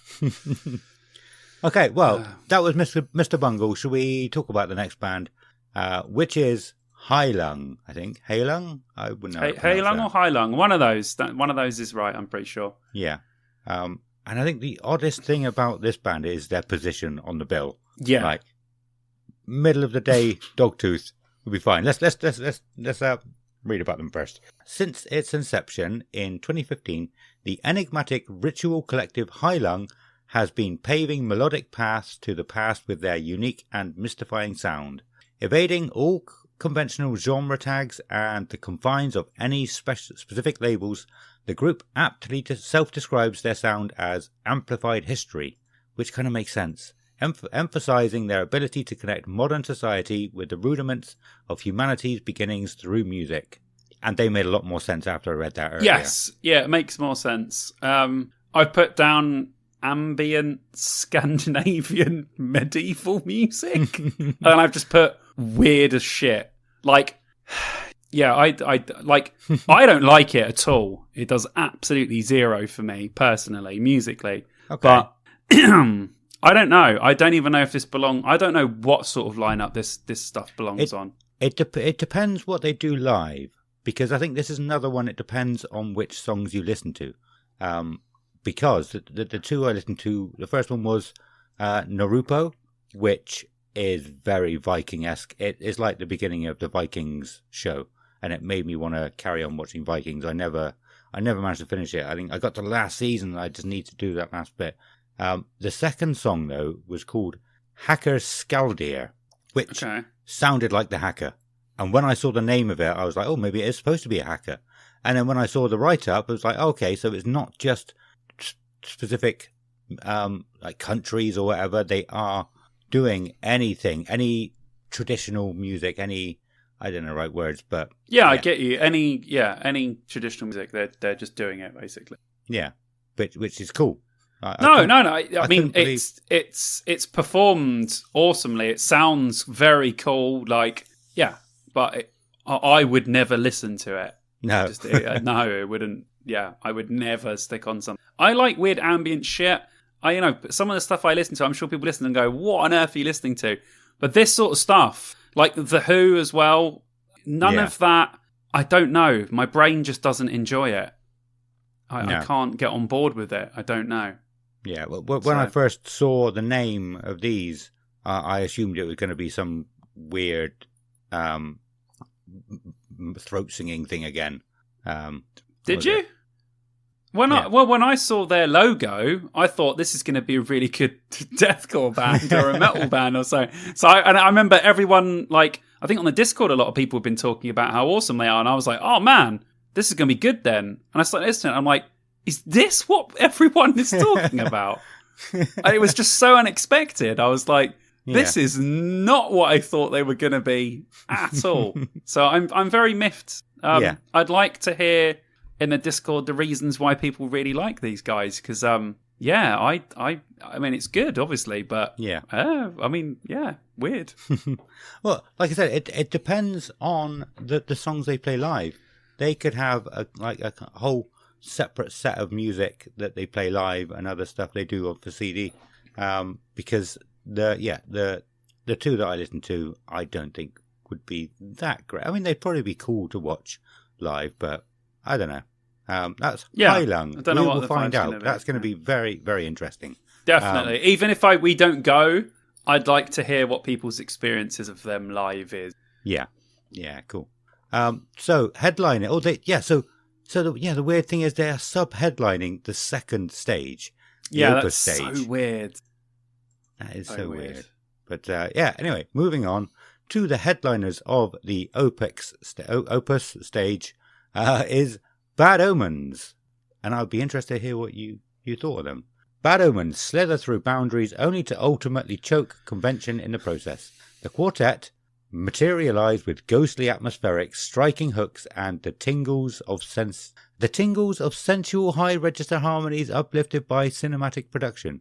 That was hard to read. Didn't make a great banana of sense. But, That was just a load of nonsense. Yeah. Yeah. What do you think of Bad Omens? They should be taken to court, this band. I've just written standard Bring Me clone, but not even in the same realm of talent. It's unbearable. I cannot fathom how this band have got so big. I can't. All I hear is just Bring Me the Horizon songs. They should be taken to court. It's criminal almost. I can't get over it. I can't. Yeah. I just can't. It's really, apparently now you can just sound completely like another band and it's fine. So I quite like Bad Omens. And the reason why is because they were on the Bring Me the Horizon playlist that I listened to for like 6 months after download last year. But there was loads and loads of bands on there. They all kind of sounded similar. I mean, how many times have we said sounds like Bring Me? I mean, I understand it. We're living in their time. They are one of the biggest bands that people want to sound like. I get it. I just didn't know that people could just blatantly rip them off and be fine with it. Having a dash of it in there is perfectly fine. But these Bring Me clones are just coming out of the woodwork, man. Yeah. But I mean, I was going to say I would take a guess at they're in the same playlists. And people like the songs before they know who they are, maybe. They just fall in love with the songs because they just let it play through. And like they'll hear one song over and over again by a band, they'll love it. That's what happened with me with Bad Omens. So one thing I said earlier as well, it depends on the songs you listen to. Because I know there's one song, I think it's called Villains, which I really like by Bad Omens. I didn't put that one in. I put Just Pretend and The Death of Peace of Mind. And if I listened to those two first, I don't think I would have liked. Well, I would have said, "Oh, I don't like Bad Omens." I'm not a fan at all. But I know there's one that I really like, and there's a few others that I've listened to. So that's why I said you can't really judge every band by the the limited amount that you listen to. That's explaining what I said earlier. But yeah, I like them. I maybe like I said, people are just relying on anonymous playlists. I guess people don't look at what they're listening to all the time. They just get in a playlist with big bands, get people to fall in love with your music, and then like you from there on. But I don't know. I don't know much about. I could be completely wrong. No, I get you. Yeah. But I don't know. I don't know if I like them enough to go and watch them. I've never listened to an album. I've never wanted to put an album on or anything like that. No. But I don't know. That is the end of the Opus stage. I was gonna say Opex then. But it's Apex. Opex stage. Opus stage. Okay. Right, let's do it. Well, what we one on? stage left. We got the Apex stage to go. Who is opening the Apex stage? The Blue Stones are opening the Apex stage. Since bursting onto the scene with their acclaimed debut album Black Holes, the Blue Stones have delivered a crowd-thrilling live show that defies the laws of physics. I doubt it. Generating an impossibly massive sound from its two members alone. On their third album, Pretty Monster, the duo finally captured the controlled chaos and combustible energy of their live set for the very first time, all while expanding on the potent songwriting and sonic ingenuity shown on Black Holes, a 2018 release that earned them a Juno Award nomination for Breakthrough Group of the Year and its 2021 follow-up Hidden Gems, a Juno nominee for Rock Album of the Year. Bastards. Despite the colossal growth they've experienced since their start playing dive bars in their hometown, the duo instill every track with unchecked passion and a joyful, adventurous spirit. I've written good rock band. I liked it. Cool. They had some good riffs. Yeah. There were good songs. I actually really liked Blue Stones. Cool. I didn't write anything down for them, but I did like them a little bit. Not my favourite of like the bluesy bands on here, I guess. I'll come back to that. Probably on the next band. Is it the next band? It is the next band. That was the Blue Stones. The next band is Those Damn Crows. An unstoppable force in new rock, 2023 has seen Those Damn Crows fly to dizzying new heights, triumphantly headlining a sold-out Swansea Arena the day after achieving a number 3 spot in the UK Top 40 album charts with their latest album, Inhale Exhale. I would like to do that, but I'm reading too much without any full stops. I don't even know what that word is. Denourement was a fitting denouement to their Inhale Exhale was a fitting denouement to their infallible rise in the industry over the past few years. Hailing from the valleys of South Wales, UK, the Bridgend Quintet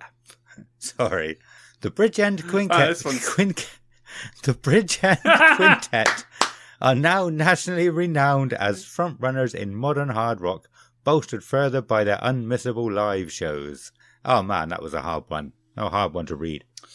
What do you think of Those Damn Crows? I've just written more rock.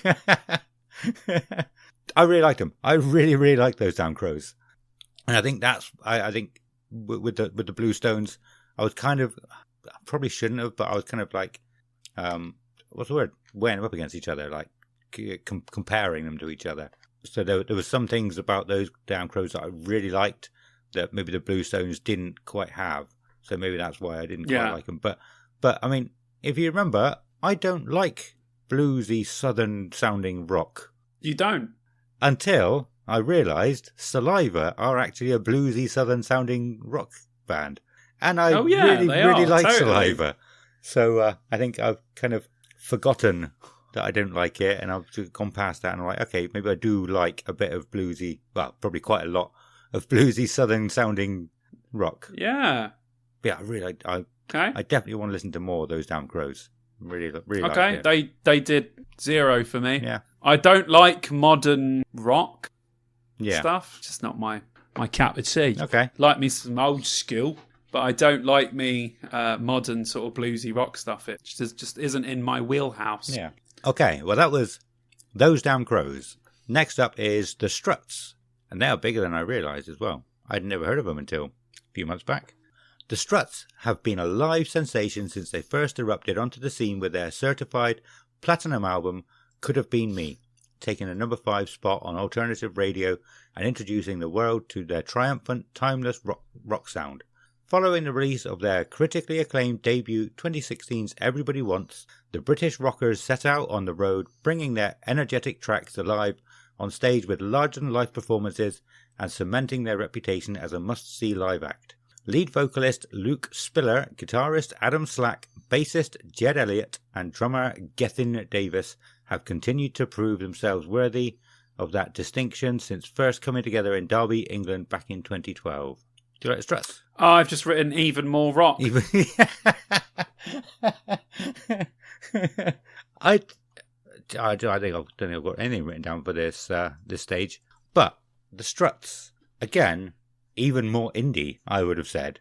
But the more I listened, I realised that they're not quite indie. They're not the indie that I thought they were. No, I can see they've got sort of Stooges, Kinks sort of vibes. So it's more kind of old school 70s rock stuff with a modern tinge, straight up sort of 2000s indie stuff. But it still does have a little bit of that to it. So I get what you mean. Yeah. But I know I've written even more rock because that's just what it is. But they were good. Yeah. They are a good band. They are a good band. I really like them. Like I said, I don't remember the first song I had on the playlist, but it had a very sort of modern, I want to say indie again, indie sound to begin with, but it was like a stomping sound and like gang vocals, and it was really, really fun.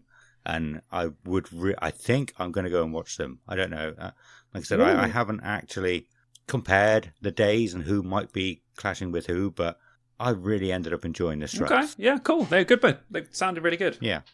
Excellent. That was the Struts. This is an interesting one. Polyphia.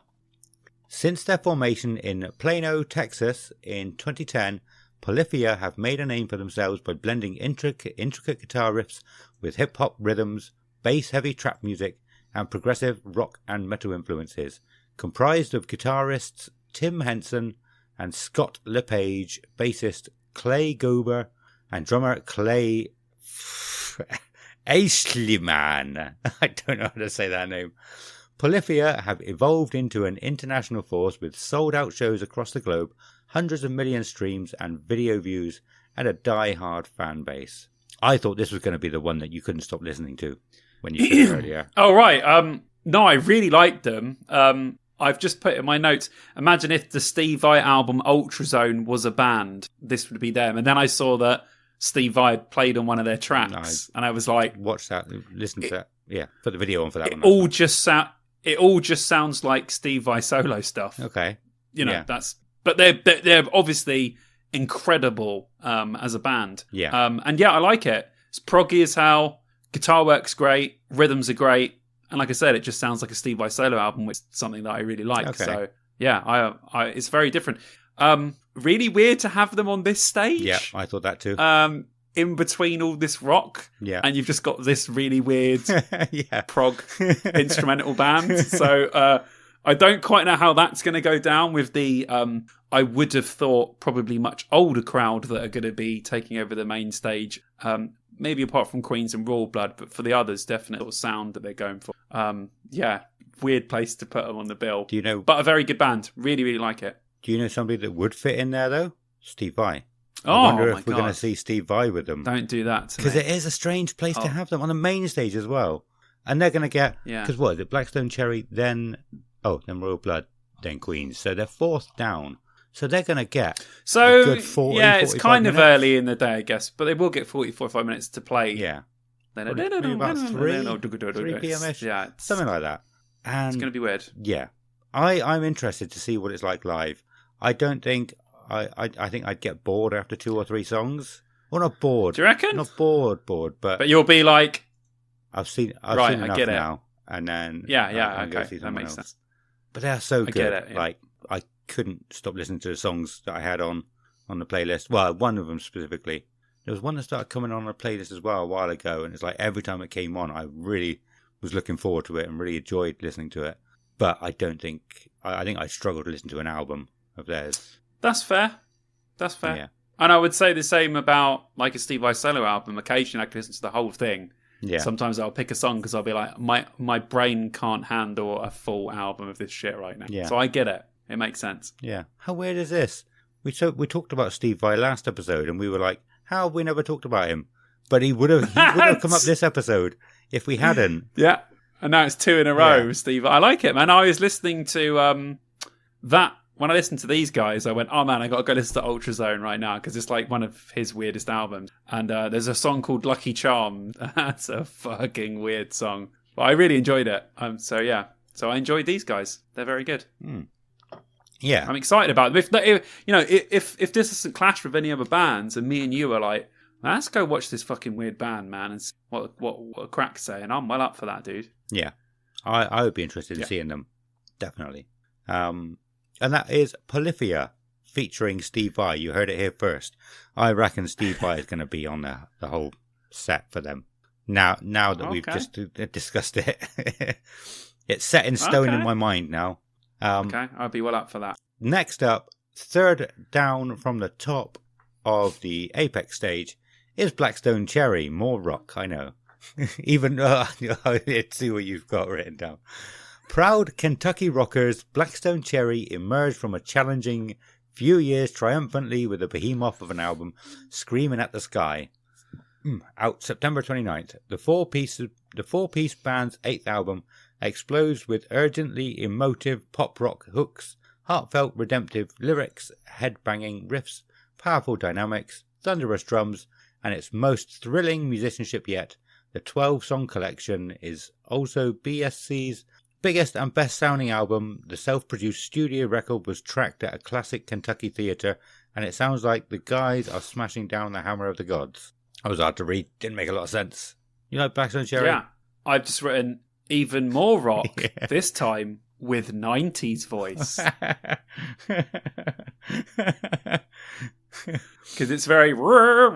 Yeah. So, yeah. Cool. I've never liked Blackstone Cherries. I haven't. They're just not for me. Yeah. Just not for me. Were you there the year they were the secret band? What year was that? I don't. No. Oh, then I don't know. Well, you might have remembered them being a secret band. No, I don't remember them. I don't remember them being a secret band. No. There was actually a big question mark there. on the lineup or the lanyard or whatever. So everyone knew there was going to be a secret band in that slot at that time. There were rumours that it was going to be Blackstone Cherry. And I kind of stood around just to see, and it was Blackstone Cherry. So I just walked off. I didn't want to see them. A lot of people were really excited. I was like, I don't understand. What are you talking about? Yeah, a lot of people really like them. Really like them. I mean, again, there's nothing wrong with them. They're, good band, man. To be fair, yeah. But it's just not 800. Not my cup of tea. Yeah. To be fair, 885,619 people every month like them. Oh, there you go then. Right. Let's they just move on to a band with almost 3 million people every month liking them. A band called Royal Blood. Was that the whole thing here? Yeah. From the very beginning, Royal Blood's story has been one of 2 lifelong friends whose shared passion and dedication for writing and performing has led them on a remarkable adventure together, a story that has yet to be repeated, and is a feat as rare as it is remarkable. Long before Royal Blood were even formed, they spent years together in various bands playing to half-empty bars around Brighton, and only then did they suddenly become a decade-in-the-making overnight success story. One day they were plotting how to recoup the meagre £300 they had spent on their first recording, but within a year they were at the top of the UK album charts, storming Glastonbury and winning the Brit Awards for Best British Group. I didn't know that about them. I knew they'd come along quite quickly. They come from nowhere, pretty much. Like, they weren't there, and then they were there. Like they said, they went from just playing to no one to gone. You're going to like this. There's nothing. It's nothing to do with Royal Blood, really. I've written, this is Vikki's review, because at this point I gave up reviewing bands because I couldn't handle any more rock. So this is Vikki's comments, not mine. Cool. I said, babe, come listen to this. Tell me what you think. I mean, but she's not, if you've ever seen my vlogs, when she'll watch a performance that's like mind-blowing, she'll go, that was good. She's not exactly the most descriptive person ever. Yeah. So this is her review of Royal Blood. Sounds like 2007. White Stripes vibe. I don't mind it. That's it.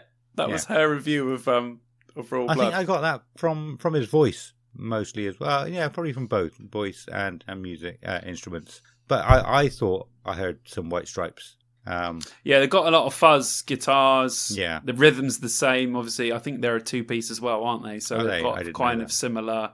Yeah, they've got kind of similar stuff going on. Yeah, but they're good. Their riffs are great. They've got some really, really great killer riffs. I like that sort of old school fuzz guitar as well. Like, I really like White Stripes. So not saying that they're similar, but there are a lot of similarities. But yeah, I like Royal Blood. They're good. Just an odd pick to play download. Yeah. Not for this stage, a stage set up to be this guy. So it's not odd. But if you had a normal download lineup and then you just had these guys on it, it would be odd. Yeah. But because they've tailored the day around these bands, it doesn't sound quite as odd. But on a normal year, having Royal Blood play would pick. Yeah. I think it just strengthens my belief that Queens of the Stone Age are an indie band. I was hoping to get more reaction from you then. They're a rock band. They're a rock band. Yeah. But I could see why someone would think. I mean, they're around the same time. So yeah. But I wouldn't say they were indie. Yeah. No, it's that. But unfortunately now they've become synonymous with indie music, I guess, more than rock. Even though, I mean, back in the day they were played on Kerrang and any other place until I guess they were welcomed with open arms into the indie. Yeah. One thing I'll talk about it now because I'll probably forget. But now, while we're talking about indie, one thing that I was thinking was, what is the difference between sort of rock and indie? There's got to be such a fine line between the two. But you would never have someone like the Kings of Leon playing download. But they all play their own instruments, as far as I'm aware, don't they? They have distorted guitar. It's indie. It's kind of like nu metal. Nu metal isn't the style of music. Right. Nu metal was a time. And indie, they were independent bands to begin with, which is where the indie came from.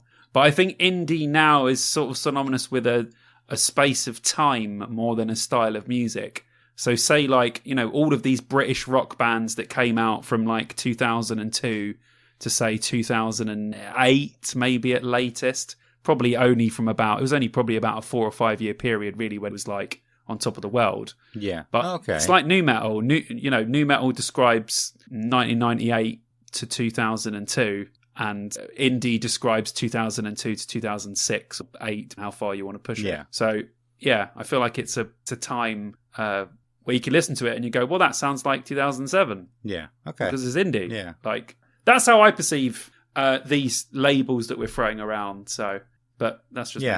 Yeah, it was a genuine question. I don't have an answer for it. No, exactly. Sure if you would that's have just an my answer. explanation. That's my explanation of how it works in my head.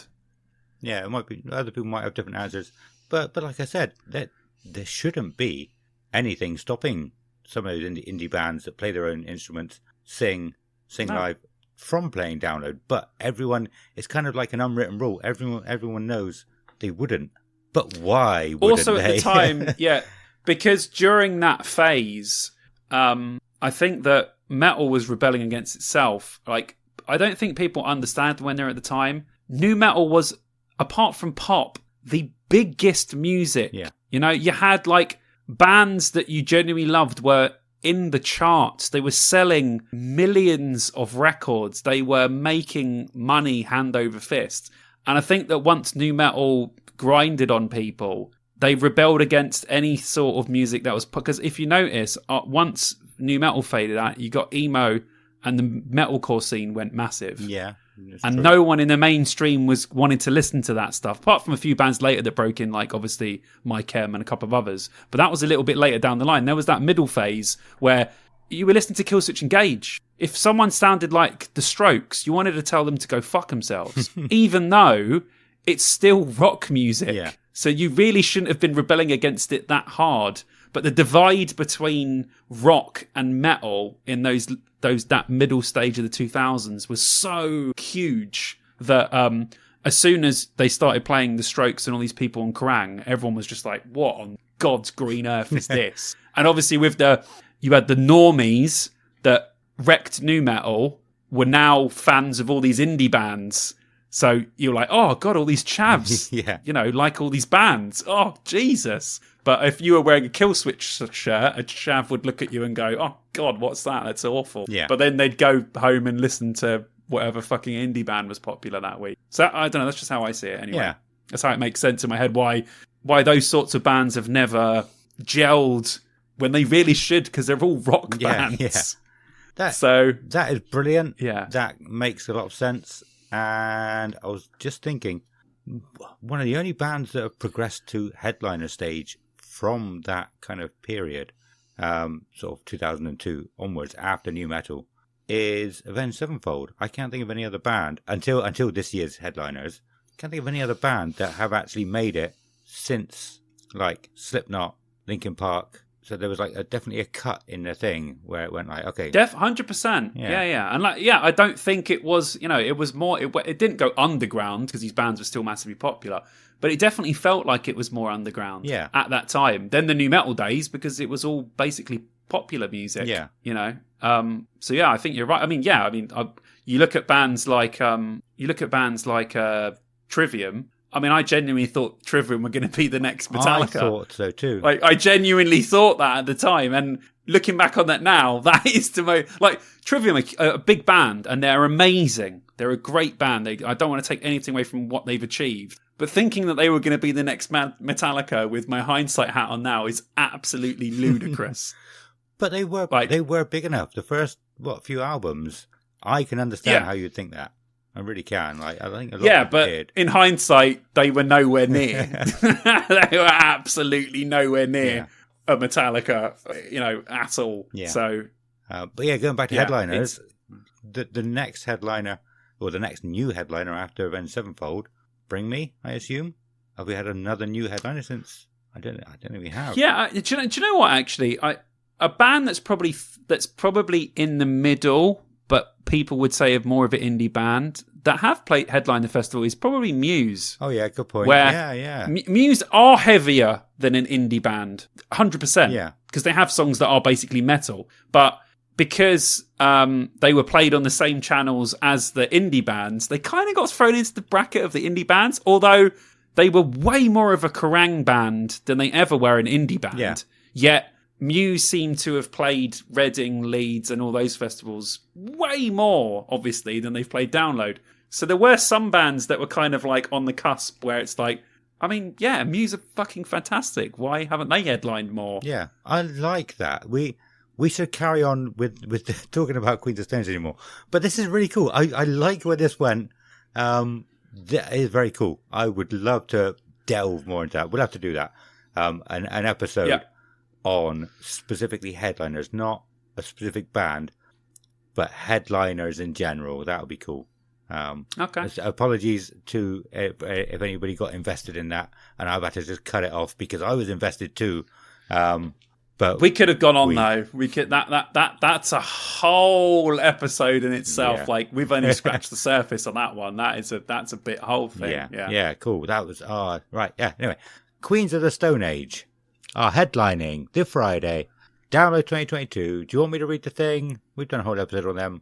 Do you know? You can read a bit of it, or I don't know. Read anything that you think is relevant. I guess. How long is it? Show me. Long. But I have zoomed in quite a bit. Yeah, just read it. Formed by Joshua. They're the headliners. Yeah, they're the headliners. Yeah, just read it. Yeah, good point. Formed by Joshua Homme against the backdrop of 1990s Palm Desert, California. Queens of the Stone Age is what happened when a multi-dimensional music entity outgrows the very genre it creates. Too prolific, ambitious, and just plain brilliant to be tethered to or limited by the confines of any genre, ultimately morphing into the behemoth that has blessed the world with a range of bangers from No One Knows to Little Sister, My God Is the Sun to The Way You Used to Do, and everything else in between. Undeniably rock, yes, always, but with the blood, sweat, and dark magical swagger only Homme and his cohorts can conjure.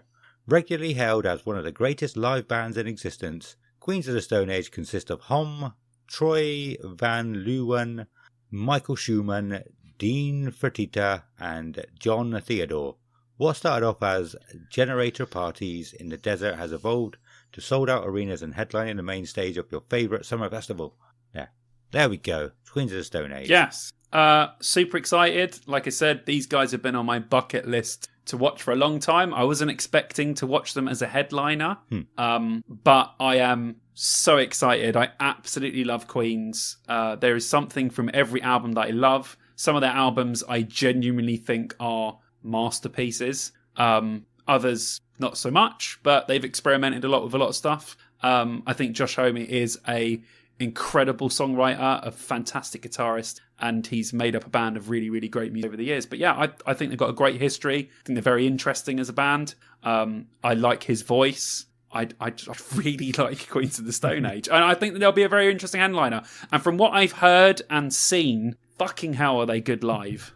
I've heard that. So that's what I'm just looking forward to watching a really well-performed rock show. That's what I'm looking forward to. I mean, looking forward to buzzing on a Friday night, watching Queens, and just being really, really happy. That is like literally what I'm looking forward to. Awesome. I don't really have a lot to say. I'm not going to slag them off. I tried to joke about that too many times, I think. And I can see it grates on you a little bit, maybe. So I should stop trying to make fun, maybe. Or, yeah. Not for me, I would say. Just I might catch them if I'm about. If you're about, what else are you going to be doing? It's the friggin' headliner. Well, yeah, I know. The Village will probably be happening. Oh, Jesus Christ. I don't know. I don't know what I'm going to do. It's your ticket. You do with it what you want, mate. Yeah. Spend your time how you want. Cool. Apart from staying at the tents. As long as you go watch bands. Watch any band you want, mate. Cool. Awesome. All right, and that is the end of Every Band on Friday, unless they add more. And, I mean, we should probably give a bit of a summary. For me, I mean, well, we've been saying for ages, the undercard of this festival this year is really good.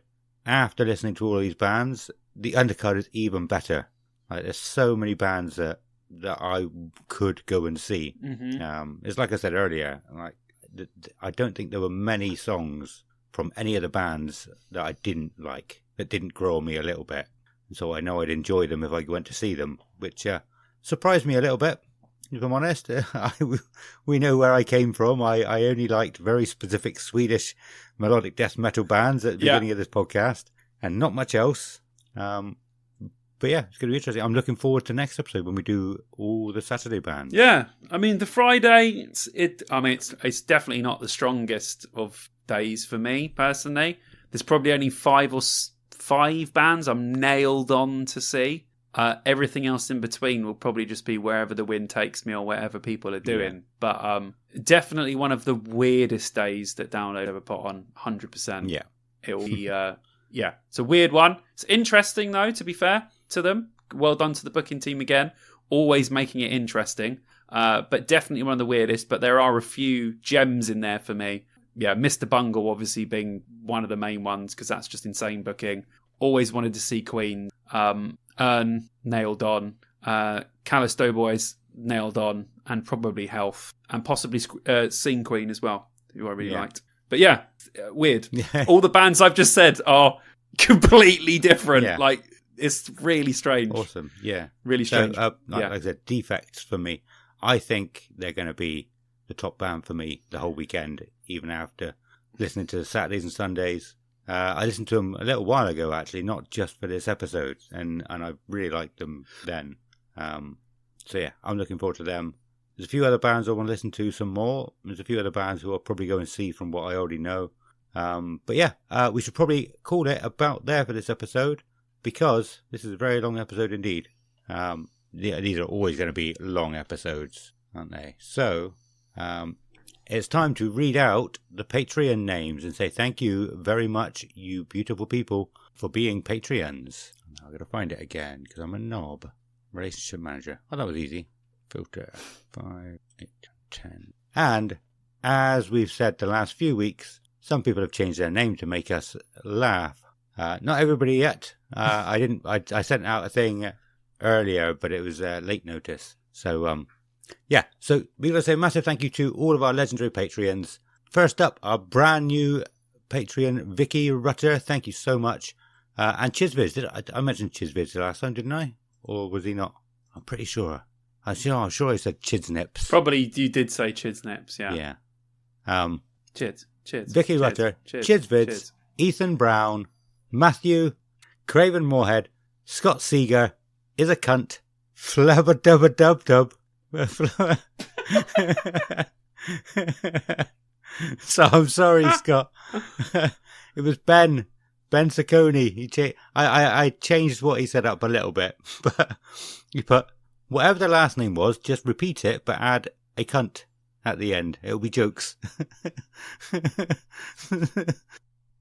So that wasn't on us. I'm sorry, Scott Seager. We love you. Flubba-dubba-dub-dub. New Chids on the Block. Glandy Copping. Dean Delicado. Slash's Love Child. Liquid Death presents Patreon member number 69420. And James Harrison. These are great. These are absolutely great. Thank you guys for actually going along with this. Very good. Absolutely brilliant. Right. You guys, absolute legends. We spoke a little bit about the Patreon at the beginning episode. If you missed it, go back to the beginning and listen all the way through again. But if you want to become a patron, you can find all the links you need to in what's it called? A Linktree in the episode notes. It's everywhere. You should find it everywhere in a bio for everything, episode notes, etc. Simon, do you want to tell everybody what you're doing on YouTube or what's going on with the YouTube? Yes. Yeah. So obviously, festival season is fastly coming upon us, and I've got loads of videos in the bank that I am working on. A very big one on Download, specifically historically, which should be pretty good fun for everyone. And all the stuff around that, all the same sort of videos that I released this last year will be coming out, but all sort of new versions as well. And I must say thank you to everyone that joined on the live video that I did week before last, because I had tons of people watching it, and it's had like nearly 800 views, and it's just a live. Nice. So I was like, that's after the fact as well. That's not even the amount of people that were, watching it when it was live. That was just what people have watched after. Yeah. So thank you very much, everyone. I will be doing more of those, by the way. They'll probably be monthly now. because it was a really good reaction. We talked about loads, and I really enjoyed reacting to what people were saying. So yeah, so thanks everyone. And yeah, loads of stuff to come. It's going to be a busy summer. I know it feels like I'm not putting out as many videos as I did last year, because I'm not. And also, obviously, there are life changes that have happened, so I've got to adjust to that kind of stuff. Can get settled, more stuff out, but loads of shit to come. It's going to be cool. Awesome. And yes, I agree. I'm sure it will be. When you manage to get it out, that I'm looking forward to the big download one. Yeah. Adam's been let into some secrets, so he has prior knowledge about that one, but hopefully we'll enjoy that, I think. Awesome. So yeah, it's time to go now. Like I said, it's a very long episode. I think all three of these are going to be very long. There's nothing we can do about it. You're welcome, Alexander Toon. I know you love these long episodes. He wants a 5-hour one. Yeah. But so yeah, thank you so much for listening. We've been Dear Download. How do I do the outro? I can't remember. It's only been 69 episodes. It's good. You do goodbye from me, and then goodbye from you, and then goodbye. Okay. No. Remember? Right. We've been Dear Download. It's only episode 6. It's been 1 week since you looked at me. No, we've been Dear Download. Simon. So it's a goodbye from Simon. I can't remember. Goodbye. And a goodbye from me. Goodbye.